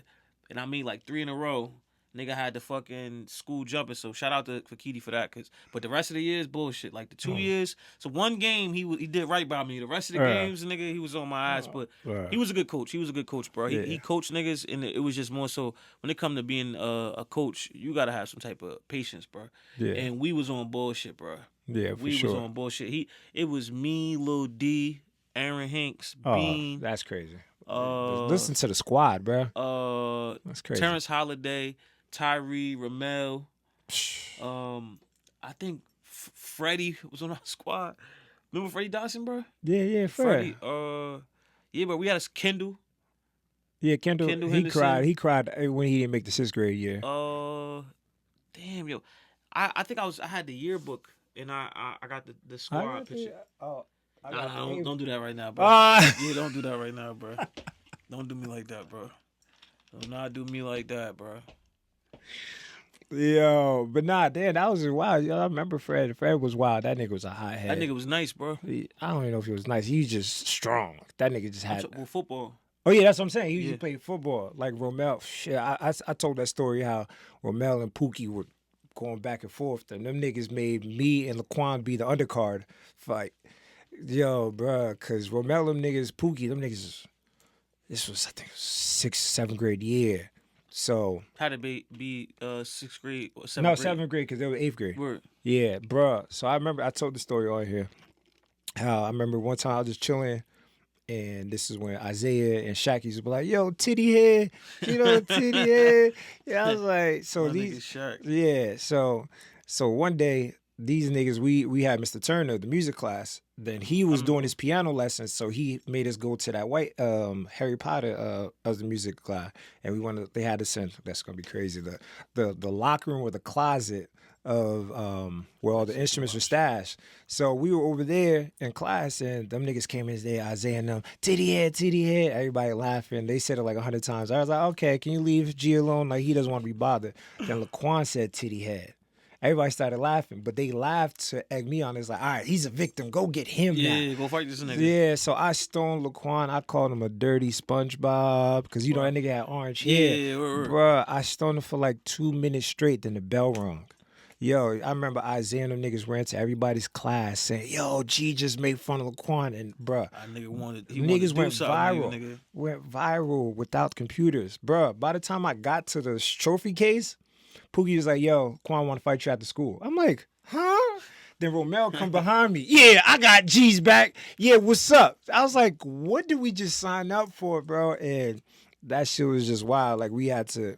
I didn't even want to fight the nigga. I just put that nigga in the headlock. Yeah, Honestly, I picked him up. That's when Quan was little, but you caught him way before he started really throwing them shits. Yeah, well, I don't know, cause I seen Quan recently. I seen him quite a few times. Yeah, no, I'm talking about like when we was in like high school, like freshman year. Mm-hmm. He was fighting niggas like he throwing hands. Nah, he was always like he was shits. down Linden nigga, so you always got to fight. But you know what it was? I wouldn't give a fuck. I told him I didn't really want to fight him. Yeah, he was way bigger than him at that time too. Yeah, hell yeah. But yeah, cause like I said, when I picked him up, picked him up. That nigga was like I was on some freaky zeeky shit. Yeah, like picked the nigga up, swinging the nigga swing to the left and right and shit. So you know what I mean. So, but yeah, so I remember that shit. That was those middle school days was just wild, man. It was just wild, That's man. like, I tell you that niggas is old, bro. Cause like when I be like middle school, I'd be like, it's a few years ago. That shit really wasn't. Oh, facts. Super wasn't. Nigga, high school was even a few years ago. Like 20 years. It's crazy, bro. It's crazy. Damn it, 20 years ago, if not 20 years. Yeah, it's about to be. Nah, we still got some time. Yeah, because we was what? Well, we came in 05, 06. Nah, 06, we started high school. Nigga. 05, 06 season. No, it was 06, 07. My fault. It was 06, 07. 06, 07. High school. Yeah, high school. So yeah, it's about to be 20 years this year. That's crazy. Bro. Yeah. But no, if you talking about middle school. No, middle school is 05, 06. High school is 06, 07. Okay. Yeah. Okay. So, but just think about that, nigga. I'll be looking like, yo, yeah, this shit happened a year ago. I think we was talking about the Travis Scott song, Fiend. I was like, that song came out like a year ago. My cousin was like, nigga, that shit came out 3 years ago. I was like, what? Shit be flying, bro. It'd be flying, nigga. Mind you, we had Trump.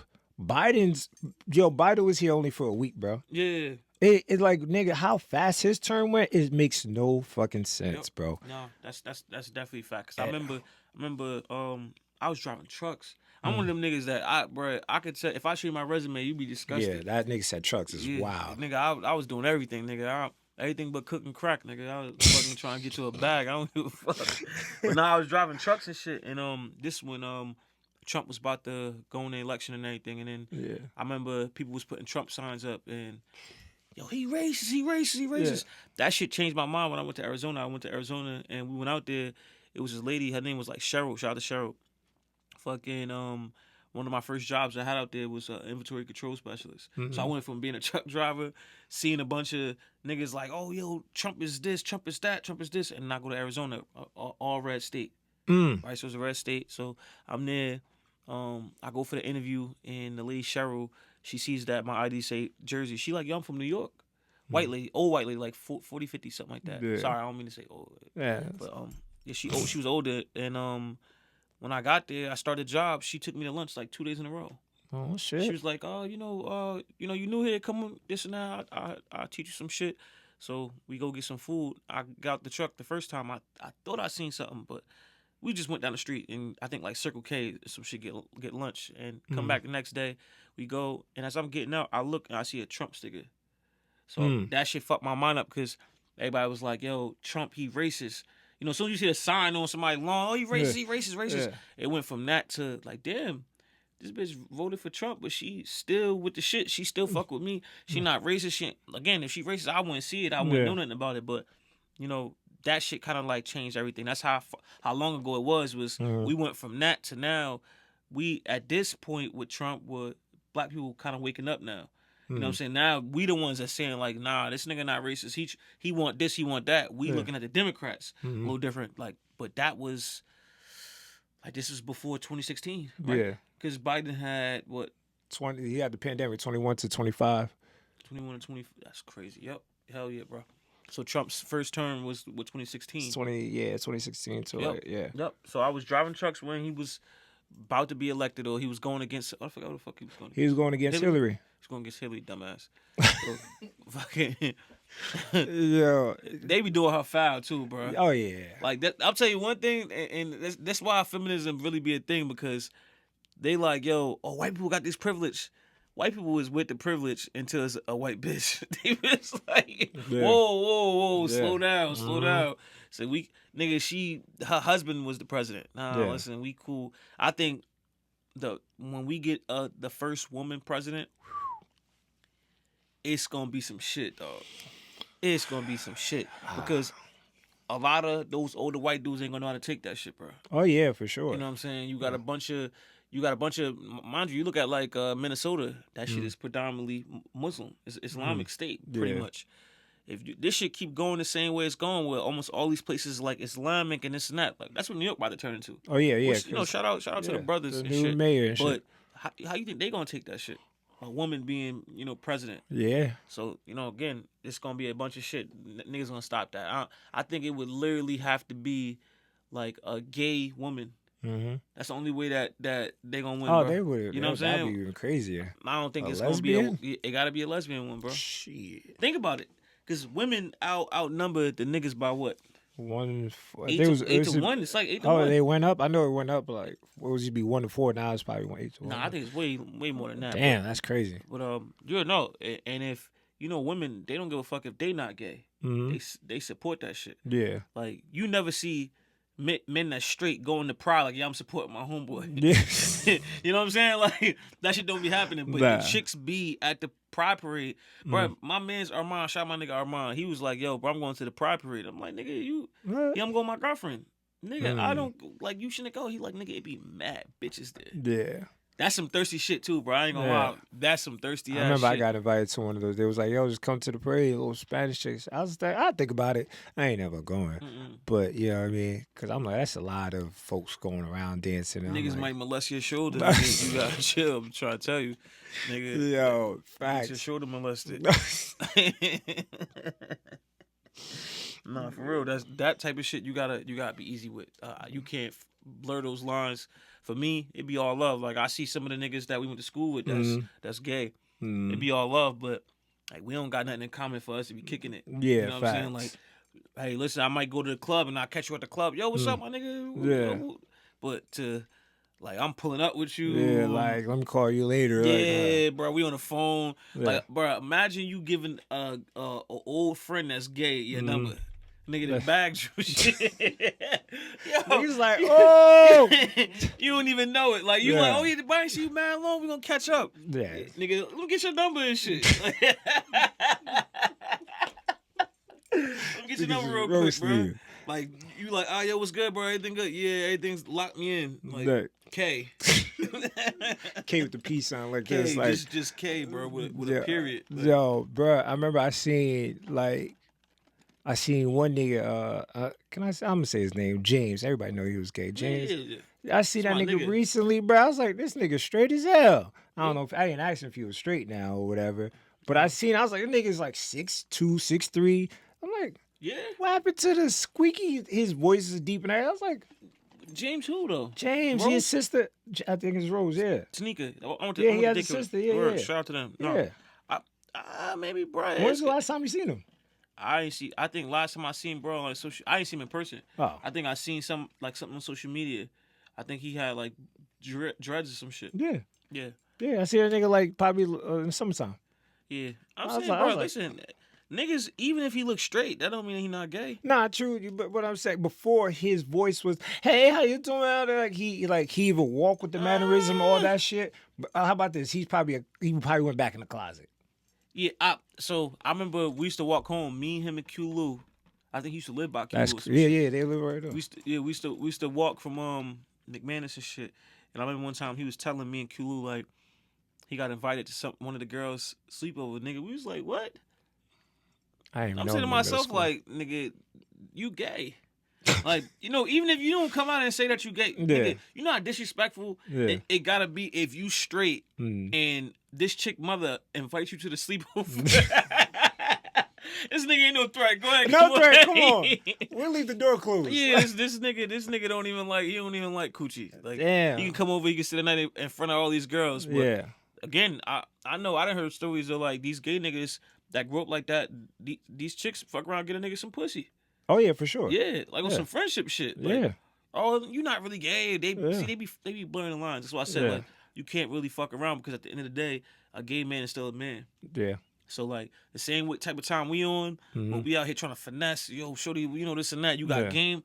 You getting game by one of them gay niggas, bro. So gay nigga might fuck around and game this chick out some coochie. She might game a nigga out some ass. Yeah. You know what I'm saying? You never know, bro. Shit, nigga, trust me, nigga. I went to, I think it was Five Below one time, and I'm at the fucking register, and I see this dude probably like 6 something with the wig, bad wig. I was like, oh my God, this person keeps turning around looking at me. I'm like, I feel a little bit uncomfortable. But I said, you know what? Ain't nobody gonna press me. So as I turn around, leave, they leaving too. It was a group of like 4 or 5 of them. It was like a whole family. But then this pink wig nigga turned around and say, hey G. I was like, oh, what the? I was like, is that Roland? He was like, yeah. I was like, what's shout up, out to man? my nigga, bro. I had to delete that nigga Rolling, bro. Listen, shout out to Rolling. Now, mind you, niggas grew up around. Like I used to be on Cleve with his cousin, fucking my nigga Flex. Shout out Flex, bro. Okay. And marking him like we'll be over there. And I remember one time Shanice picked us up. She had like a silver truck and she took us down Linden to go egg niggas. And niggas started shooting paintball guns and shit. It's like Mischief Night. Yeah. Shit. And I remember he was yelling at I think Devontae or some shit, but Cuz was trying to go get niggas because they. Oh no, we went down Linden first, then we came through Cleve, and I think the Blinky Block niggas started shooting with throwing eggs and shit. Yeah. So he wanted to go down there and fight and shit. We like, nah, bro. We was trying to spin and shit. That nigga went and put some rocks in the sock, nigga. That nigga was ready to get busy, but swing that bitch around and whoop somebody ass. Like he really was. He one of them niggas that like he gay, but you got respected. Yeah. You know what I'm saying? But I had to delete the nigga off of social media because like I go on my fucking timeline, this nigga on a bar with a G string on this shit. The first thing I see, I'm like, all right, bro. All right. Now mind you, listen, it's bad enough that you liking pictures and shit. Again, I know you gay. I'm not tweaking about it. Yeah. But when I gotta see certain shit, I'm good off of that. Yeah, Boom, for sure. So after him, it was people that I was cool with that I deleted, or if they sent me a request, I wasn't even accepting. Yeah, for sure. Shout out to see, I don't even want to say it because I don't want to get you canceled. But it Go was ahead, say it. I'm about to say another name. A homeboy that's Yep, not a homegirl. that's what we're about to say. We're not doing that. No disrespect to it. Don't do that. Oh, I was just about to bring that up. I don't. was like, yo, this nigga. Can I say the story without saying the name? Yeah. Okay. So I'm on these dating apps. This is years ago. It's over 10 years ago. So I'm on this dating app and I'm just looking. They said they're showing you like who's online right now, all the bitches that's online. So I'm looking, I see this one person, right? And I keep looking at this person. I'm like, what female takes a picture of themselves at church? Like at the service, like with their legs crossed. I'm like, that picture is weird to me. Yeah. So I never clicked on the picture. 2-3 months goes by, this person stay online. Yeah. I said, fuck it, I'm gonna click on it. I clicked on it. I scrolled past the first picture. I'm like, that looks like a chick. Then this next one, I see an Adam's apple. I said, okay, this is a dude. The third one, I was like, it's blah, blah, blah. I said, wow. And mind you, she's, what, I don't know. That person is, that adult is on the female side. I'm like, but you're not a female. Yeah. I ain't gonna lie, you started talking about this shit. I thought you about to say you was on grinding, nigga. I was about to say. But what the fuck is grinding? What's that? Yeah. Oh, okay. You like a dating site. I'm like, dating site. I'm like, I was about to say. Because where you was going with it, like, what the fuck you was doing on there? But no. Bro, the funniest thing, right? I'll tell a quick story and shit. Yeah. We down in Wildwood and shit. I'm not with this nigga Damar, crazy ass and shit. So it's like 1 o'clock in the morning, bro. We walking down the board. We trying to get some roll up. I had went down there with like a half. Yeah. I'm trying to sell some, but I'm still trying. Yeah. We trying to party and shit. So we down there. We try to go get some roll up, and this person, before they transition to something else, sees my man's and was like, "Hey, Mr. Long, nigga, it's 1 o'clock. I'm high as hell. I look at, bro, what's going on? I'm forgetting. This is his last name. The nigga last name. That's his last name. So, bro, I'm fucked up in the head, nigga. Like literally, boom. We walk by and shit. I don't say nothing. I'm like, yo, nah, not my God, bro. This nigga didn't. And I'm like, it dawned on me like, oh shit, that's his last name and shit. So I never really brought it up. We laugh about this shit like to this day. But I end up, I got a group chat and shit with some of the homies and shit. And niggas sent a picture and shit. You ever see now mind you, I just started off by saying like all the homeboys that I used to have back in the day, I block and delete, so I don't see this shit. On nothing. Niggas put something in the chat and shit. You ever seen? Remember how Lil Kim used to take the picture? Yep. The same thing that Nicki Minaj? Yep. I know which one you're talking about. Niggas put the picture in there was like, D Wade, don't cut that boy dick off. Yo, again, now, no disrespect, but this was one of those things like, my man was like, yo, did so-and-so really go through that? I was like, listen, if the motherfucker's sitting like that, he trying to show you something. Yeah. Or she trying to show you something. That person, that adult. That's how I again, yeah, that adult, that human being. But nah, bro, listen, that is, it's a weird feeling because I remember before these niggas was like, we knew that niggas was gay. Yeah. Like, we never treat them niggas no different, but them niggas was whooping niggas, bro. Easily. Whooping niggas like I'm talking about rolling and old boy, old girl was whooping niggas, bro. I remember, man, listen, I'm fuck around get niggas in trouble and shit. I remember this nigga whooped 2 niggas. Damn. Red blue nigga. Yeah. Whipped 2 niggas. One nigga went and got another nigga. One nigga was 2 niggas. Damn. Whooped them. Whooped both of them. Yeah. I think I remember that. The gay off. And now, bruh, is really out here full blown transition. Bruh. Transformer, bro. No, just facts. Because one that fight that you're talking about, I remember. 'Cause I was thinking about that shit the other day. I was like, damn, I ain't gonna say the other nigga name, but yeah, that was a new gay nigga. He tried to come in. No. We talk. See, that's what I'm saying. That nigga was really whooping niggas. Because I'm talking about. Okay. Because I remember that nigga whooped brothers. Oh shit! There was this new gay nigga that came around. He was some light skinned nigga, like, and he tried to take over the territory of gayness. And I remember them niggas fought. I think they tried to keep the territory. Like, I'm the top bitch of this shit. Like, it's my shit. It's my shit. So this, there's those things that if you think about someone, magically they pop up not too long after. So like I said, I seen that picture. So I go to Dunkin' Donuts, the one right there on Elizabeth Ave by the Jersey Lanes. Okay. So I'm up there, and I order my chocolate glazed donut and my blueberry cake. Then it was a Spanish nigga that took my money. And then I turned around. He's like, oh, my manager's going to get it for you. I was like, all right, cool. So I turned around, about to go get some snacks or some pickets or whatever. You know what I mean? I'm just searching around. All I hear is, hey, G. I was like, that's crazy. That's not the same Spanish voice I just heard. Yeah, word. I was like, so I turned around, see a wig again. No, this one had weave. This was weave, like braids and all that. I was like, excuse me, miss, do I know you? Don't be like that. I was like, I don't know who this is. It's me. I was like, oh, hi. Yeah. This is before the titties, before the people got cut off. See, I don't be knowing about this shit, yo, man. bro. God damn. So that was before. Then fast forward, I ain't see that nigga for like 4 or 5 years, I thought, he probably died. When you don't see niggas, you think the worst. Yeah, That nigga came back. Nigga added me on social media. I'm like, what the fuck is this? Bro. Go ahead and delete that, bro. He said, Go ahead and delete that. I'm telling you, because listen, they niggas at the end of the day, bro. Nah, yeah, for They sure. niggas at the end of the day, bro. I'm telling you, I never forget this shit, right? So, I can't say cousin. Yeah, I got a cousin. Nigga, kind of a little suspect. Okay. I thought he was when I first met him. I didn't know he was my cousin, or he wasn't my cousin at the time. I think I do remember. So, boom. He kind of always been a little feminine. Always doing like certain shit. But I think he came to the school. He used to always be around the school and Evelyn and Hart and shit. Yeah.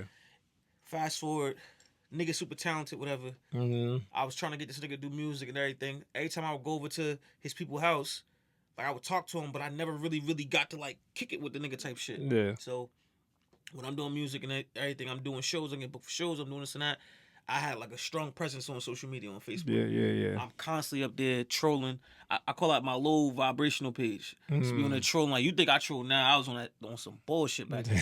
I'm adding anybody, because at the time, I'm just trying to push my music. Yeah, for sure. I want to get some eyes to this shit and then drop off the music, whatever. Yeah. So, fucking, I get somebody to send me a request and shit. I'm like, okay, all right. Look like a regular nigga. This when I knew that this DL shit is crazy. So, I see that he is mutual friends with my cousin, who I think is kind of, so what? The nigga, I go to the nigga pictures. Nigga like a street nigga. I'm like, all right, boom. Okay, all right, boom. Like a week goes by, after I add this nigga, I see, you know how like when you post a status like with so-and-so? Yeah. But it's a picture. These niggas is laying on the bed. Like stomach on the bed, like legs. You know what I'm saying? Like how kids watch TV type, like one of those. But like they chill, they not doing nothing. Yeah, but for sure. But still, who decided to take this picture? Who decided to post this picture? Yes, who decided to post? Because I'm pretty sure you had your homeboy. Y'all share the same bed. Yeah. Y'all not gonna sleep at the same end. Yeah. And you're not gonna take no pictures and no videos and whatever. So, all right, cool. I'm like, that's a little suspect and shit. One night, I think I'm going to the studio and shit. The nigga hits me up. Yo, what's good? Yo, what's up, buddy? He like, yo, where you from? Immediately. Hey, bro, this ain't that, bro. Bro, listen, get the fuck out my inbox, bro. Damn. Like, nigga, you see me talking to him, I guess that's how I know that cousin is on that. Yeah. Because this a nigga that you kicking it with, he see me talking to you, automatically think I'm on the menu. That nigga hit me, yo, when he said, where you from? My nigga, listen, that's what you say to a bitch. And that's why I said, like, you gotta be careful, because even though they gay niggas, they still niggas. You try and G me, that ain't happening. Yeah, you ain't sure. finna game me down for this and that and get out of here. So I learned that, if I find a nigga that he's, whatever, on social media, it's not automatically get you out of here, but you just get one shot. It's on a short leash. If I see any crazy gay activity type shit that I don't want to see, again, you do whatever the fuck you want to do with your dick in your ass, and whoever's dick in the ass, but I don't want to see you kissing no nigga on that shit. I don't want, again, respectfully, I'm just gonna delete myself from your shit. You ain't gonna see my shit, I ain't gonna see your shit type shit. But bro, a lot of these niggas, bro, they out here, bro. They out here for Facts. Sure. Like, nigga, there be times like on social media, I be deleting shit. Let's say somebody like hooks me in, like they'll be like, I'll watch a reel, and then when I watch the reel, it's not what the thumbnail showed me. I'll block that shit. I'll delete it. Yeah. I'm like, y'all niggas just sucking me in. So, you know what I mean? Other shit like that. Like, even with the Transformer, like, I was like, this person, the pictures, like, it's not consistent. Like, yeah, it was. Yeah. You feel me? But when I seen the person in real life, I was like, you really did the whole transition. I was like, damn. Listen, power to the nigga. And honestly, I'll tell you what, niggas be having chicken, bro. We was talking about this shit earlier, like these gay niggas be having, when they be getting this chicken for, bro, I remember. Oh, yeah, to do that shit. Yeah, bro, you getting your dick going, you getting titties, you first you said something about Roland, and Roland, I don't want no smoke. You said Roland had bullshit ass wig, but bullshit. This one, you said they had the bust down. Yeah, everything. See, that's what I'm saying. That costs money, bro. Yeah, oh yeah, for sure. Them niggas, bro. I got some friends. Shout out to I got a cousin.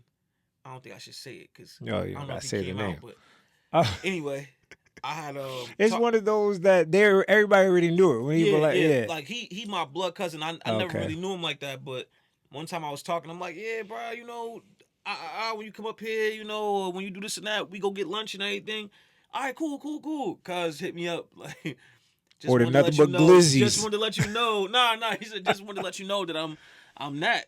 Okay. Hey, bro, listen, you my family. It's still love. Like again, long as we know, like you my family. I hope that you wouldn't try to end your life like that by playing around like that. But you know that type of shit. He doesn't mean that, America. Sorry. Nah. I ain't coming out like that. I'm not on no bullshit. But I'm saying like you gotta be careful because these niggas will try you. Oh yeah, for sure. They will try you. Like I'm pretty sure that old boy, old girl, if you out DJing and this and that, you see this person, yo, what's good, this and that, that nigga might be feeling himself that night, or she might be feeling herself that night. Yo, let me see if G going. The worst thing you can say is no. Yeah, for sure. You know what I'm saying? So, you know, you gotta be careful, bro. You gotta be careful with these niggas. Yeah, you gotta be careful. Anybody, I don't care, man, female, dog. You gotta always be on your swivel, bro. Them niggas a little different, bro. Them, like I said, they us. Even though that they got a different preference, they still a nigga. So like, yo, you ever see a homeboy that like, he get bitches and you don't know how? Like, you be like, yo, this nigga like, he not the nigga like that. He look like he get bitches, but he go places and he like just, this nigga. Sound like, joke. yeah, hey, I'm that guy, bro. But nah, like, go ahead. You can't understand how this nigga always pulling some shit. Yeah. That's still that. You know what I'm saying? Like, that might be the guy. So, yeah, he might only go after gay men, but that one night, he might feel froggy like, yo, I could. So, yeah, nah. As I always tell people, just be careful, always be mindful, especially, you know, like, especially those Diddy's and then all the Bill Cosby niggas. What's that, Spanish fly? Like, bro, nigga, I'm a heterosexual man. I put a napkin inside my beer. When I'm drinking a cup or something, I put a napkin over there because niggas said these niggas shoot Visines in your shit. Yeah. Niggas be Stephen Curry with the Visine. Yeah. I heard Visine make you shit, though. It might have it depends how much you take probably, but that's what they put in the Visine thing for they could shoot whatever's in there. Either or, you feel me? But niggas was Stephen Curry with the shit. Yeah. So once I found out that shit, I said, oh hell no, because you don't know what type of time niggas be on, bro. You feel me? So that's what I always say. The more you know is good, because you can protect yourself. You feel me? That's a fact. So that's what I always tell people: protect yourself. Another thing you got to protect is mental health. Now there was one thing. Oh, we ain't gonna say nobody's name. It's a crazy segue too. Just pivot. Mental health. Niggas went straight from trannies and gay niggas to mental health. Hey, you try to correlate the two or three. Hey, put them together. Yeah. I was you said I just heard protect. Yeah. I said it's a good way. You know, like mental health. Like, you know, we all been through some stuff, you know. My brother like passed like 2019, 2018, 2019. I had one of my cousins mentor. He's cut hair aside. Mentor. That's my brother. Yeah. Shout out to Big Bro. That nigga. I used to work for Daryl's. Yeah. Right? Room boy. I'll never forget it. Side used to you know, I live down the street. I don't want you walking home. Drive me down there. This one he used to have that nice. Dang, fuck. Was it a caddy? Nah, I don't think it was a caddy. Monte Carlo. Okay. I think it was Monte Carlo. It might have been the Monte. I can't remember. But yeah, those type of cars. Yeah, one of them shits, and he had the fucking the CD player with the TV and shit. Yeah. He'd be like, yo, like put something on there, like a smack DVD, niggas rapping or some shit, or some like rap DVD, whatever. Yeah. And he'd be like, yo, you got money in your pocket? I'm like, nah, nigga, go in get a bankroll, break something off. Little nigga don't never be walking around here without no money in your pocket. That was my man's, bro. Yeah. I never forget when they had moved from Roselle Street to St. George. Yeah, St. George and shit, right? Fucking Steph sent me to the store for cheesecake type shit. They're like, nigga, I need strawberry neck strips or some shit. Like what that. the heck? Like the pink neck strips, you know. I don't know that shit. All right, so he tells me to go get that and shit. I walk all the way to the beauty supply store by my crib. Right Damn. there. Yeah, bro. So I walk from all the way up there. Yeah, that's wild. So I get there and shit, and they don't have it. I'm like, shit, he gonna want something. So I grabbed the green ones that they was like spearmint or some shit. I bought some. He was like, hey, what the fuck is this? Wow. Bro went crazy. That nigga, I said I want this. They ain't have it. Nah, take this shit back. This shit. I was like, yo, this nigga side was mad as hell. Yeah. He was like, yo, give it to me, yo. Take the fucking money. You sitting there trying to make this little nigga walk this and that. After that, bro, I was like, this nigga side. Now, mind you, my mom always told me Sai was nice. Like, Yeah. as soon as he came to Darrow's, bro, he always looked out, bro. Yeah. Always looked out. So, like, when I finally I was like 15. I started working for them niggas. I spent time with niggas. That was a good ass dude, bro. Yeah. For Yeah. real. So, you know, Sai, like me, I got close with him like before he passed. Like he Word. had the shop right there across the street from your old house. I know. Oh, okay. So, and nigga, I was there every day brooming, Fix- watching him fixing cut real and all that shit. So we was always politics. So he died. So first Nipsey, then he died. Then my grandpa died, I think that December. Word. Then my brother died in April of Word. 2020.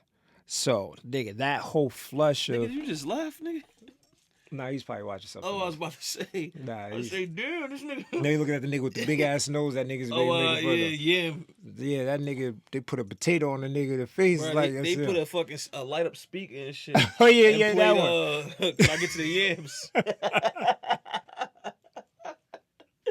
Word. But you know, back to mental health. Like me, like I said, that was a lot of male role models that passed. Like 5 or 6 of them in a matter of a year. And then Kobe was the other one too. So you know what I mean. So mental health, like me, nigga, during the pandemic, I was every day eating probably like 3 or 4 times a day. Soda, this. I was just like, I was fucking myself up. You feel me? Mentally. So you know what I mean. So then when you know the pandemic was coming to a halt and shit like that, I'm like, yo, bro, I can't stay in this funk. You know, getting out of this pandemic, because if I do, nigga, it's over. So you feel me? So mental health, I really had to help myself. Shouts out to my ex, you know what I mean? Help balance it in family. You feel me? So X is crazy.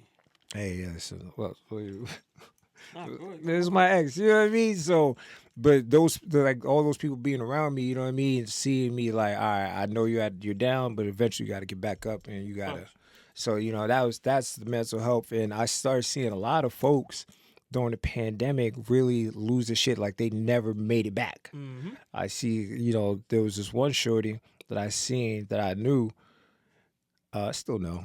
And when I seen her, I seen like her spiraling out of control. I seen her make OnlyFans. I was like, Shake that ass. to shake that ass, Shake that show that ass. cootie cat for $5. So then, you know what I mean? And then that person disappeared. You feel me? And then this nigga posted not a tweet, but a feed on his Facebook. He's like, yo, so what did you say? Something about you got who check up on this person. This person looking wild right now. I was like, and this nigga recently just showed me the person. I was like, yeah. Man. Well, it's not a lot of times too. It's not just mental health. It be drugs mixed with the shit, bro. Cause I didn't hear people they didn't fucking took the wrong pill. Oh yeah. You know, somebody put something in their drink, they never recovered. I don't know if you ever remember, bro. It was a dude that used to just walk around Linden. That Like no, like literally, I'm saying that anybody who watches shit probably know what I'm talking about. Like, bro, I had the no nigga destination. he had the nigga with the long locks. No. You talking about the Burger King man, right? I think so. Yeah, he used to be I'm a talking about crackhead. he was a tall brown dude, and I would see him walking from Sunnyside. I would catch him just walking, fucking bro. And somebody told me like, yeah, bro, he smoked some weed back in the day. It was bad. So mental health is definitely a thing. Yeah. But nigga, some of the drugs got so strong that shit'll fuck you up. Like, for me, when it come to mental health, bro, I'm probably one of the toughest niggas you ever gonna meet when it come to mental. When I was like 10, 11, I lost my grandfather and my uncle within like 6 months to a year. Right. Oh, damn. And mind you, my father, he was a Haitian dad, nigga. Yeah. Like, but my father had 9 kids. So that nigga was bouncing left and right. Yeah. He wasn't really around like that. So the only people men that I had in my life was really just those two. So when they passed away, I had to pretty much look for certain things in men that I actually admired and said, okay, I'm gonna take this, I'm gonna this and that. Nobody taught me how to do certain shit. So fast forward, go through everything I'm going through. Fucking, I lose my daughter and I lose my mom within 6 months each other. Oh wow. Boom. Okay. All right. Cool. Go through what I'm going through. A lot of people don't know. We went to Arizona because my shorty was going through some shit mentally, and she was like, "Yo, I want to get the fuck out of here." And it started becoming draining because, you know, London's small. We pretty much know everybody. Yeah. And they would be like, "Yo, how's the baby?" Some people didn't know that, you know, she passed. Yeah, she passed. She started becoming draining. Or every time we run into niggas, yo, everything good with you, you know, this and that. I know you're sorry for your luck. Like, that shit started becoming draining. So we went to Arizona and we slid out there, and we kind of got to reinvent ourselves, kind of get like rejuvenated. That's But what's after up. like 3 months, bro, I was ready to come back home. Like I wish I would have took that bread and we just went on vacation. I literally, bro, my nigga, I didn't have no job lined up. She didn't have no job lined up. We didn't have nothing. We just literally got the apartment. I went with a nigga, a shit ton of cash, 2 suitcases and a book bag. Nigga, we on the bus. We took the bus to Arizona. Nigga stopped in different states. Nah, it was good money. No, I get his experience. We stopping in different states. We eating and we doing this. We seeing certain shit. I ordered all the furniture that we need and shit while we on the way to get to the crib. We was kind of like able to this and that. Comes back, cause you know I had to deal with a bunch of shit with my license. Nigga, that mental health right there. A lot of people would have quit a long time ago. Oh yeah, for sure. Like nigga, every time I turned around, I was running into certain shit. So, I'm coming back and forth with court from Jersey to Arizona, and my grandma's life partner, bro. This nigga was solid, bro. After my grandfather passed away, my grandma decided that she was gonna start dating and shit. And bro, this dude, shout out to Kenny. He was A1, bro, with my aunt's kids. Good ass dude. Came back, and I think he had beat a strong form of cancer. And bro, I remember coming to the crib, and we used to sit at the table, and that's when I was smoking and shit. Smoke a cigarette and drink beer and talk for like 2-3 hours. Like, you know, yeah. He ended up passing away. Damn. I was like, fuck. Like, goddamn niggas. And then, bro, God spent the block to finish my weak ass off, too.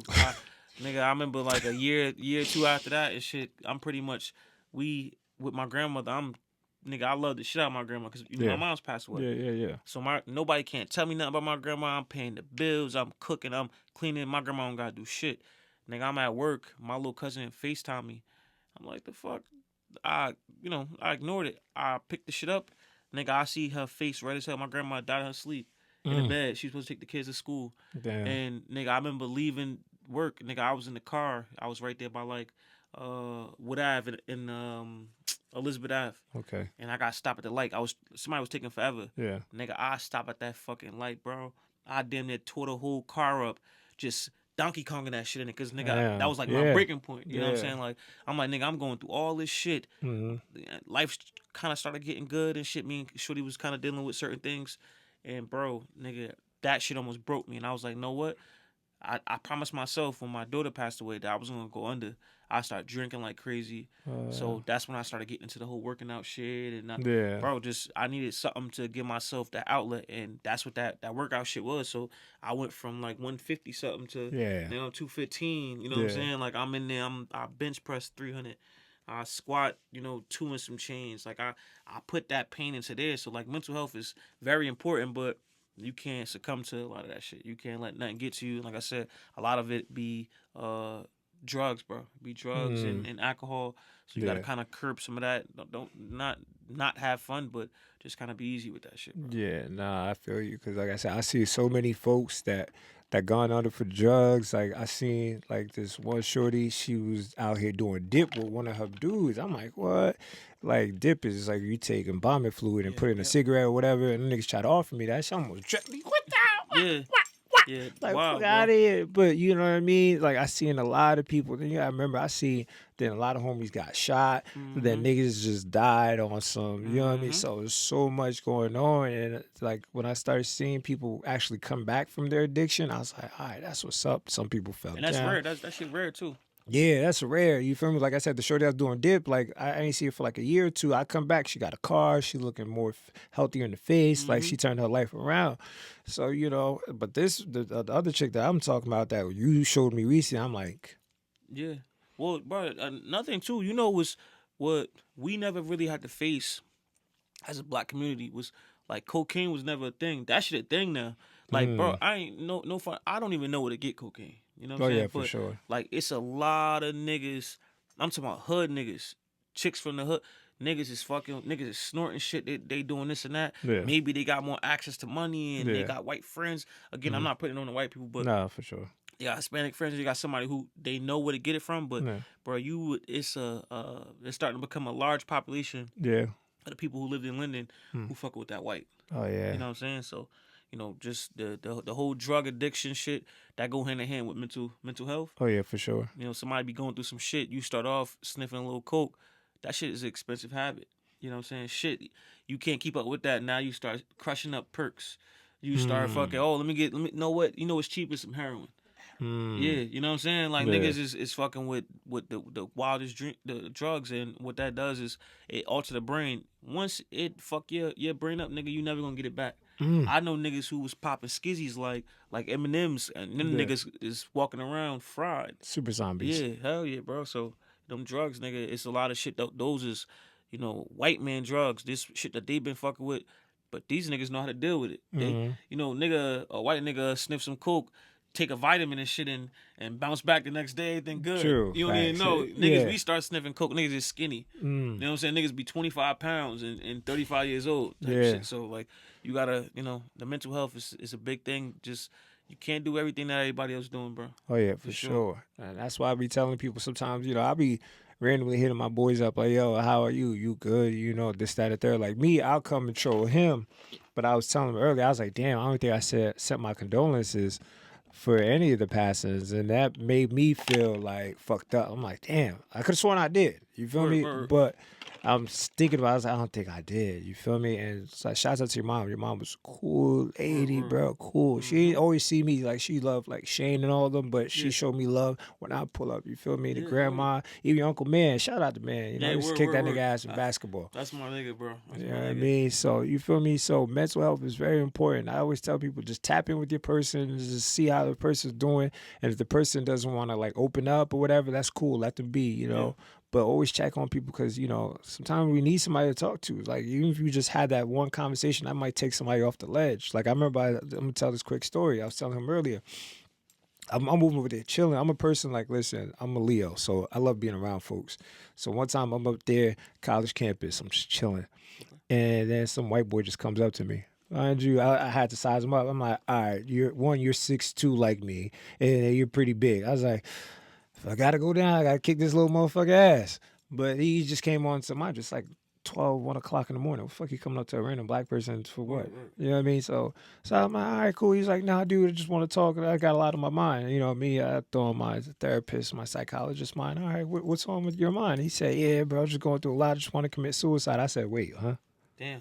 That's how you open up a conversation? Oh, so he just started shit up. He went straight to it. Straight to it. Got straight to it. Nigga. So then I looked and I was like, why you want to commit suicide? I turned around. I said, turn around, do a 360. He said, yeah, what happened? I said, this whole infrastructure is built for you to thrive. Yep, that's a fact. The universe, the ground might want to kill y'all motherfuckers, but they built these buildings, these opportunities. They made these movies for you white people could look good in front of anybody. He was like, no, what do you mean? I was like, tell me about your life. He was like, yeah, my father wants me to do better. I was like, oh, you have one of those? Yeah. I was like, is he in your life? Yeah. Is he with your mother? Yeah, they're together for like 30 years. Okay, so you have structure. Yeah. He was like, yeah. So I was like, continue. He wants me to do better for myself, this, that, and the third, but I don't feel that energy. I was like, okay. What else is a problem? Oh, I broke up with my girlfriend. How long were you with her? Like a year and a half. I said, puppy love. Yeah. He was like, yeah, but it fucked me up mentally. I was like, all right, did you do anything to cope with that? Oh, I went on vacation. I said, okay, do you have money? He was like, yeah, I'm in the Air Force. I was like, okay, so you have a little bit of money and you're a vet. I said, thank you. So he said he went to like Colombia.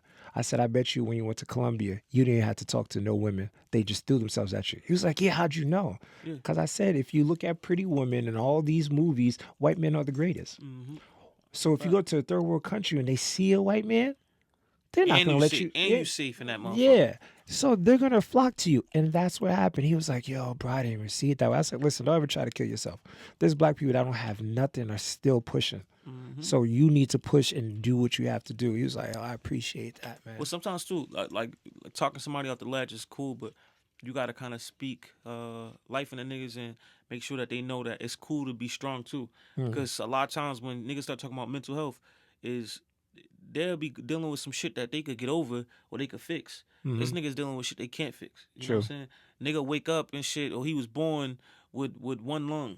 You know what I'm saying? Wish he could play sports. Nigga born can't walk. You know, this and that. But they watching niggas run and walk. They one of the biggest sports fans. You know, niggas go blind. It's people that really wish that they had your issues. Yeah. So sometimes you just gotta tell them, listen, bro, as much as you want to end it, nigga, you gotta show them to be mentally strong, because it's easy for a nigga to say, oh yeah, it's fucked up what you going through. I wouldn't wish it on anybody else.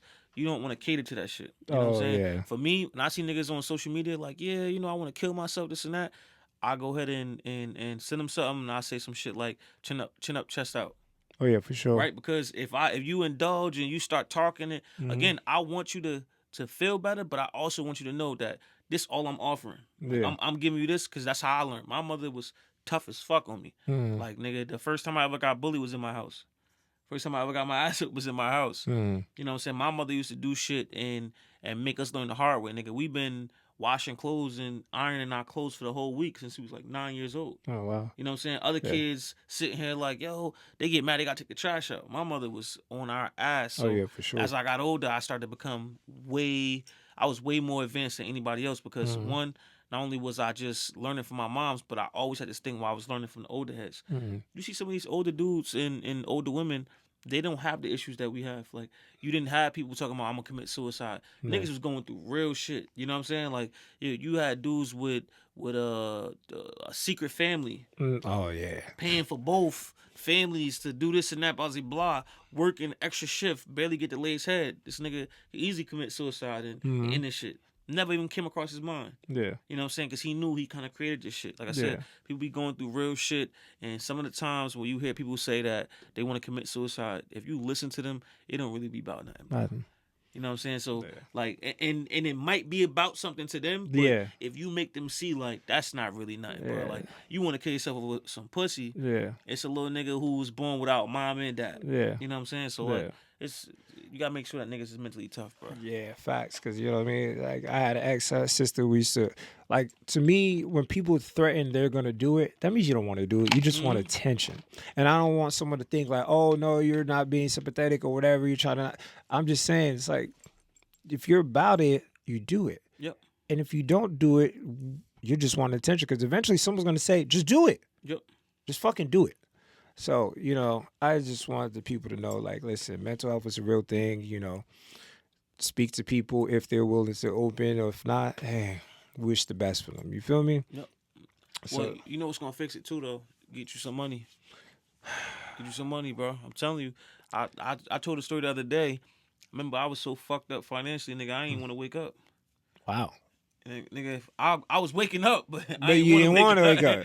Nigga, I was like, I went to sleep broke. I'm gonna wake up broke. Like, I didn't want to wake up, nigga. But I'm telling you, it don't matter what I was going through. Niggas like, I don't know, you so hard. You handle this well. You the hardest, strongest person I ever knew. This, nah, nigga. I just wanted to get some money. Yeah. If I take care of that, I know 95% of my problems is out the window. Oh, yeah, for sure. You know what I'm saying? You know, me and my shorty, Tuesday, we been married for 11, going on 12 years. Congrats. You know what I'm saying? We y'all knew each other longer than that, right? Yeah, we knew. It's crazy. My shorty lived right down the street from here.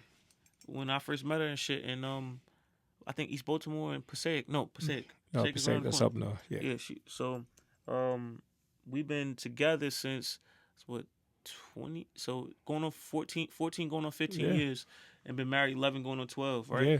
And we make the shit work. Niggas always, oh, y'all had this. We keep that bread, right? It's times where we've been fucked up. Okay? Oh yeah, well, you said going to Arizona fucked you up. Like, no, that ain't fucked me up. I'm talking about financially. That's what I'm saying. No.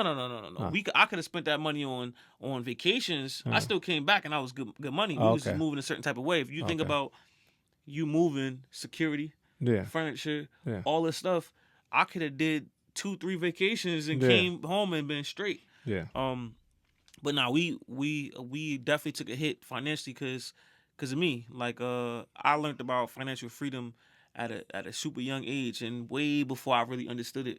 So I used to have money, and nigga, let a boss or manager cough wrong, nigga, I'm fucking out. Who the fuck you talking to, nigga? You raise your voice a little too much. I don't like that. Nigga, suck my dick, I'm going. Damn. So, bro, I'm telling you, in like a 2.5 year span, I had like 11, 12 jobs, bro.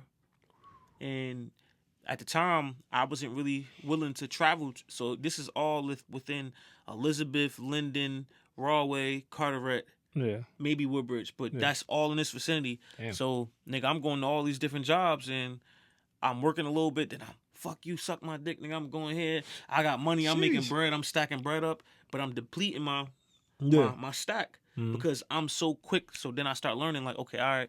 But we was so fucked up, bro. We was eating fucking chicken, chicken in the can, like tuna. Yeah. White meat chicken with mayonnaise, relish, and shit on toast for like 2 weeks straight, bro. That and fucking, I remember her, Shorty mom pulled through for us, and I think she bought like $60 worth of groceries. This is my daughter, mind you, my daughter was sick, so she was alive. We was spending all our money that we had so she could have the doctor, because we had put on the Sabi diet. We spending all the bread on that to make sure she had that. We eating oodles and noodles and shit. Yeah. Nigga, I'm going to fucking work without lunch. I'm eating fucking snacks. That shit did something to the mental, but you gotta kind of sometimes flip it too, because we was like, all right, when we so fucked up, I remember how that shit felt. I remember how that shit smelled. I remember how the food tasted when I was fucked up. And I said, nigga, never again.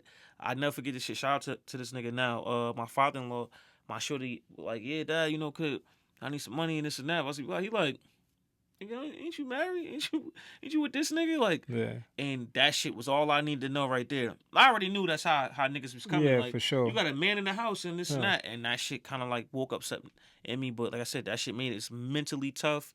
It kind of made us be tighter because we was going through shit already, and then to be fucked up. But going through what we going through and then not having bread, nigga, I'm talking about, nigga, I ain't want to wake up, nigga.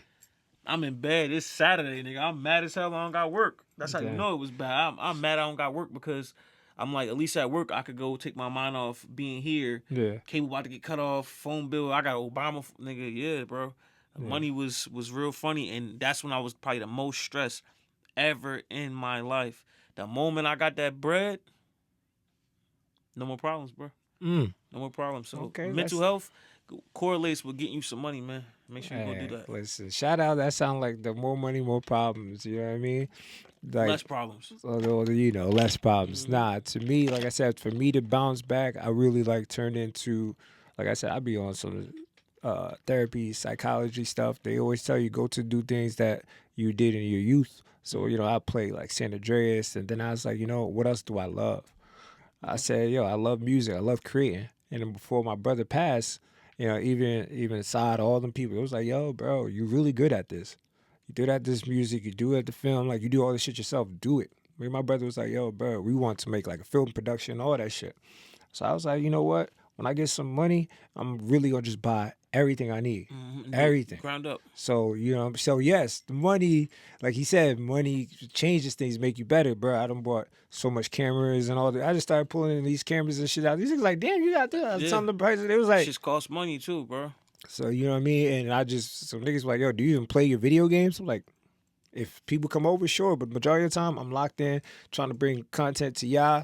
And, you know what I mean? Just making myself feel happy, like, because this, like, creating is such an amazing thing. It could be a Leo thing. I don't know, but I just love this fucking oh yeah, bro. Shit, nigga. You didn't mention Leos and Aquarius. Oh and yeah, shit. Aquarius. Yeah, bro. Trust me. Listen, Busta Rhymes, not Busta Rhymes. Biggie was like, "What's your name? What's your sign?" That is important because if you ever look at this, I'll tell you one thing before we get up out of here. But this with astrology is so important. And I'm gonna tell you this. They use this everywhere. All right, I'm gonna tell you 2 or 3 different shows.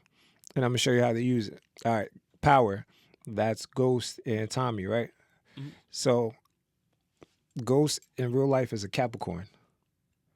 Maury Hardwick, he's a Capricorn. Okay. Opposite sign is a Cancer. Tommy was what? A Cancer in real life. So, they're the opposite sign. That's why they butt heads, because they're opposite. All right? So, that's that. And that was inside the TV show. Okay. Now, when you go to the TV show Blackish, right? Blackish. I never watched Blackish. It's okay. It's a pretty funny. It's awkward comedy with some urban comedy. It's a pretty good show because I started watching a lot of shows that we watched when we were younger. Okay. Now they have so many sexual innuendos. I'm talking about Nickelodeon shows. Yeah. You had episodes of Diddy was like, yeah, I was with Diddy and this, that, and the third. He had recorded me, and I was like, yeah, put it right in front of your face. Yeah. So there was this Blackish. Tracy Ellis Ross, she's a Scorpio, and then the old bitch with the fat ass. Yeah. And then you have, I think his Anthony Hamilton or something like that, Anthony something. He's a Leo. And now if you know astrology, that's called life partners. That's 9 months from each other. So He said, I don't know this shit. I'm Muslim. No. We don't fuck around. Muslims, Stuff that's wild, man. Muslims. Stop it. He's lying. Muslims, do you know arranged marriage? They study everything. Nah, we don't operate like that. So wait, so okay, answer this question. When they do arranged marriage, how do they do it? They just pick this person, or do they study the horoscope and everything? So like I'm listening. when it comes to like marriage in Islam, I can't tell you about like Middle Eastern practices. Oh, okay, so know it's what I'm saying? different. Okay. Yeah, it's okay. it's a religion, but you still got like cultural differences. Okay, You know so what I'm saying? So okay, but those people that do arranged marriage, they follow that to the T. I can't say that because I'm telling you that. because when it comes to Islam, it's like when you're dealing with horoscopes, they believe that people who dwell in that type of practice, Yeah. they talk to jinns that listen to the heavens, that listen to the whispers of the heavens, and giving that information, this and that. So you're not even supposed to be fucking around with that. Okay. Again, I'm not no super. You better not this and that, blah Yeah. blah. You know what I'm saying? When it comes to the deen, again, whatever people do, they do. But like when we were growing up, the horoscope was like a thing. But the moment I learned about that, because I was Muslim when I was 23, 24. Yeah, I remember. So You had the locks at the time. So yeah, so it just that right there, it made me always shy away from it. I always joke with my friends. I'm like, you know how many times I hear a chick say something about the horoscope, I already know she's just trying to flirt with some shit. Like that's the easiest way. If you ever ask a chick, "Oh yeah, what's your horoscope?" or a chick asks you, she pretty much trying to flirt. So Okay. yeah, nah, that horoscope shit, I never really got into it. I just knew that I was a Sag. It was things that, like I said, that I would come across that was like true. Like my shorty is a Virgo, and freaking every single female that I was cool as fuck with, they happened to be Virgos at the time. Yeah. Like my homegirl, shout out to B Diddy. That was like my sister, bro. Yeah. Like I worked with her for like 4 years, but we worked alongside each other for mad long, and Yeah. she was cool as fuck. I think her and my shorty birthday a few days apart. Yeah. So again, that could be a coincidence. Maybe just anybody in my Yeah. proximity. We just Yeah. happen to, really click it click if they nice like that. But Yeah. yeah, I never really bought into that shit. Niggas be like, oh, the tourists, they fucking angry and this and that. Nah. Like, oh, the Cancer is this and Like this was let me explain something about astrology. Astrology is not the test. It's just a study guide to know what you're about to deal with this person, that person. Just like the Bible. Okay. The Bible is giving you a whole bunch of stories and teaching you how to maneuver. Okay. Like, nigga, if you steal, somebody might shoot you for stealing. Yeah, facts. You feel me? So, especially with the person without sin cast the first stone. You judging this person, but you got some crazy demons in your closet too. So just let that nigga rock. So, but when it comes to astrology, like I said, I'm not going to say it's 100% like, oh, this is Antoine, no. It's going to tell you, listen, he might have these characteristics, be aware of it. That's all it is. It's just a warning. You feel me? A heads up. You feel me? But I'm going to tell you another thing too before we get up out of here. So I always tell people, Sagittarius, they always need someone. And what I mean, they always need someone. Sagittarius shine by themselves, but they shine brighter with other people. Now go look at Little Baby. A lot of his songs, what features? His biggest songs are features. Word. Nicki Minaj, majority of her biggest songs, features. Jay-Z, biggest songs, features. Word. But you have the Leos that are by themselves. You have other signs that can do it by themselves. But Sagittarius always had to do it with someone. 50 Cent in the Game. Biggest song with the game was Hate or Love It, 50 Cent. Other signs, oh, the shit closed off, but that's okay. So all I'm saying is when it comes to astrology, sir, I'm not telling you, hey, you got to study it's law, but nah, it's a practice. It's something that is there. So I ain't going to harp too much, but we have ran our course today. You know, Yes, I appreciate Ant coming, bro, here and then blessing me with his energy. Because like I said, I'll be seeing him on social media. I'm like, yo, I got to link with this guy, bro. I got to really pick his brain. Because like I said, I haven't seen you in person in like over a decade, but we always chop it up on the internet. Always laughing, always show I think the love. last time, we was hooping down Linden, or I seen you after that. You remember that? Shit. Bro, you know, I don't think you remember, nigga. I fucking broke both of my big toenails on my left and right foot. When? I told you to come hoop down Linden, and you got there towards the end. Okay.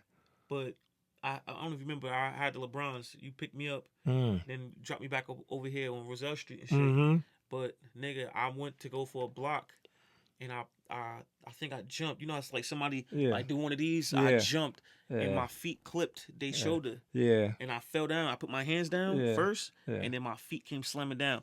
Bam! Broke both of my big toe. I ain't had big toenails for like 3-4 months, nigga. I think that's the last time I seen you actually. Yeah. Because like I said, you Like moved and everything. 2018 or something like that, around there. That was 2018? 2017, 2018. Oh, so you came back then? Yeah, I was back. Oh, so you probably right. Yeah. Yeah, I was back. Damn. I ain't see you after that. I ain't do music. I ain't. Yeah, bro. I think that's the last time I seen you, bro. Yeah, nah. 8 years ago. Damn, that nigga said 8 years ago.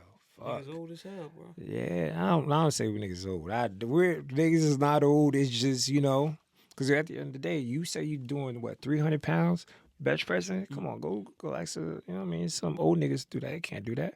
We still young. Oh no. We young. I don't Yeah, want niggas to put that old, because you know what I mean? Prince said this shit one time. He said, yo, bro, when you start putting dates, you start looking old, you start feeling old because you keep saying old. I'm joking. Nah, listen. Okay, I just body wanted in motion gonna stay in words. motion. Yeah. Yeah, hell no. I got dudes that's in the gym with me, like 60-something years old niggas doing pull-ups, doing push-ups, dude. Oh yeah. Listen, I go to the gym at 5 in the morning, bro. Yeah. I used to So do that. I'm gonna be young as my body allow me to be. Amen. And I got a lot more tread on the tires for sure. Oh yeah, for sure. That's why, you know what I mean? Like I said, you like, when I see you, I don't want to say you motivate me, but it's like I try to, like, that's my nigga. He's going, I'm gonna keep going too. Shots out to him. You feel me? Word. I Like appreciate that. you're like a motivation or inspiration. You feel me? Word. Like I look up like, yeah, keep doing you. I remember you even said it. He was like, nigga, some nigga he said,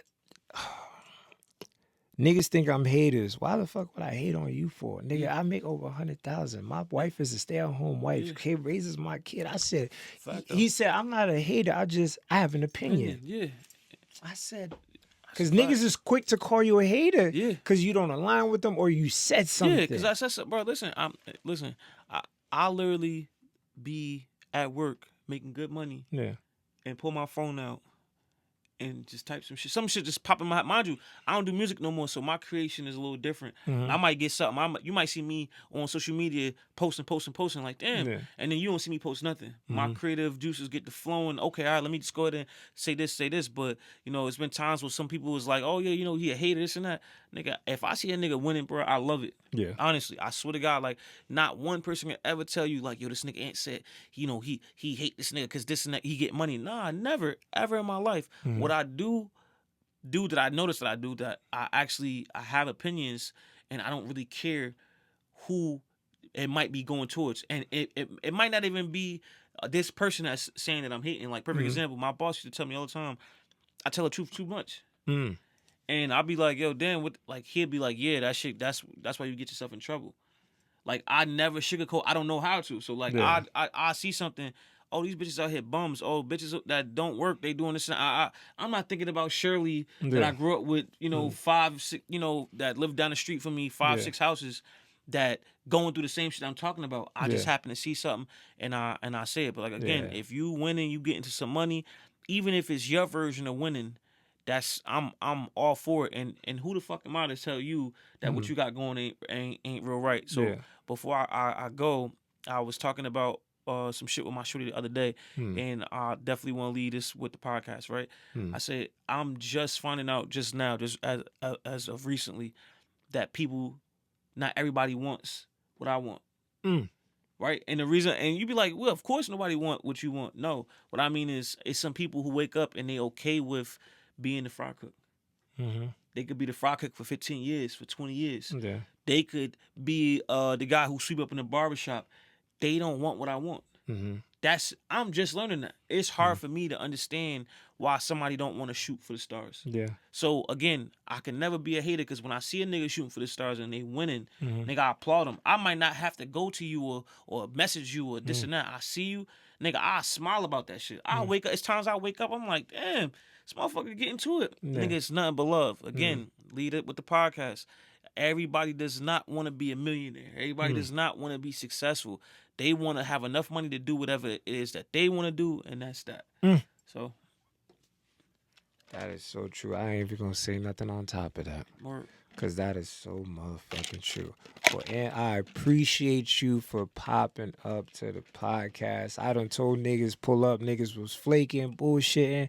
You know what I mean? And I'm looking like, damn, bro. Like, I don't open my doors to people like that. I had a few people and they were serious, but then I was like, I disappeared. Yeah. Now I came back. I'm like, all right, let's bring people in. Niggas is flaking and bullshitting. And I called you. I texted you. I was like, yo, bro, pull up to the podcast.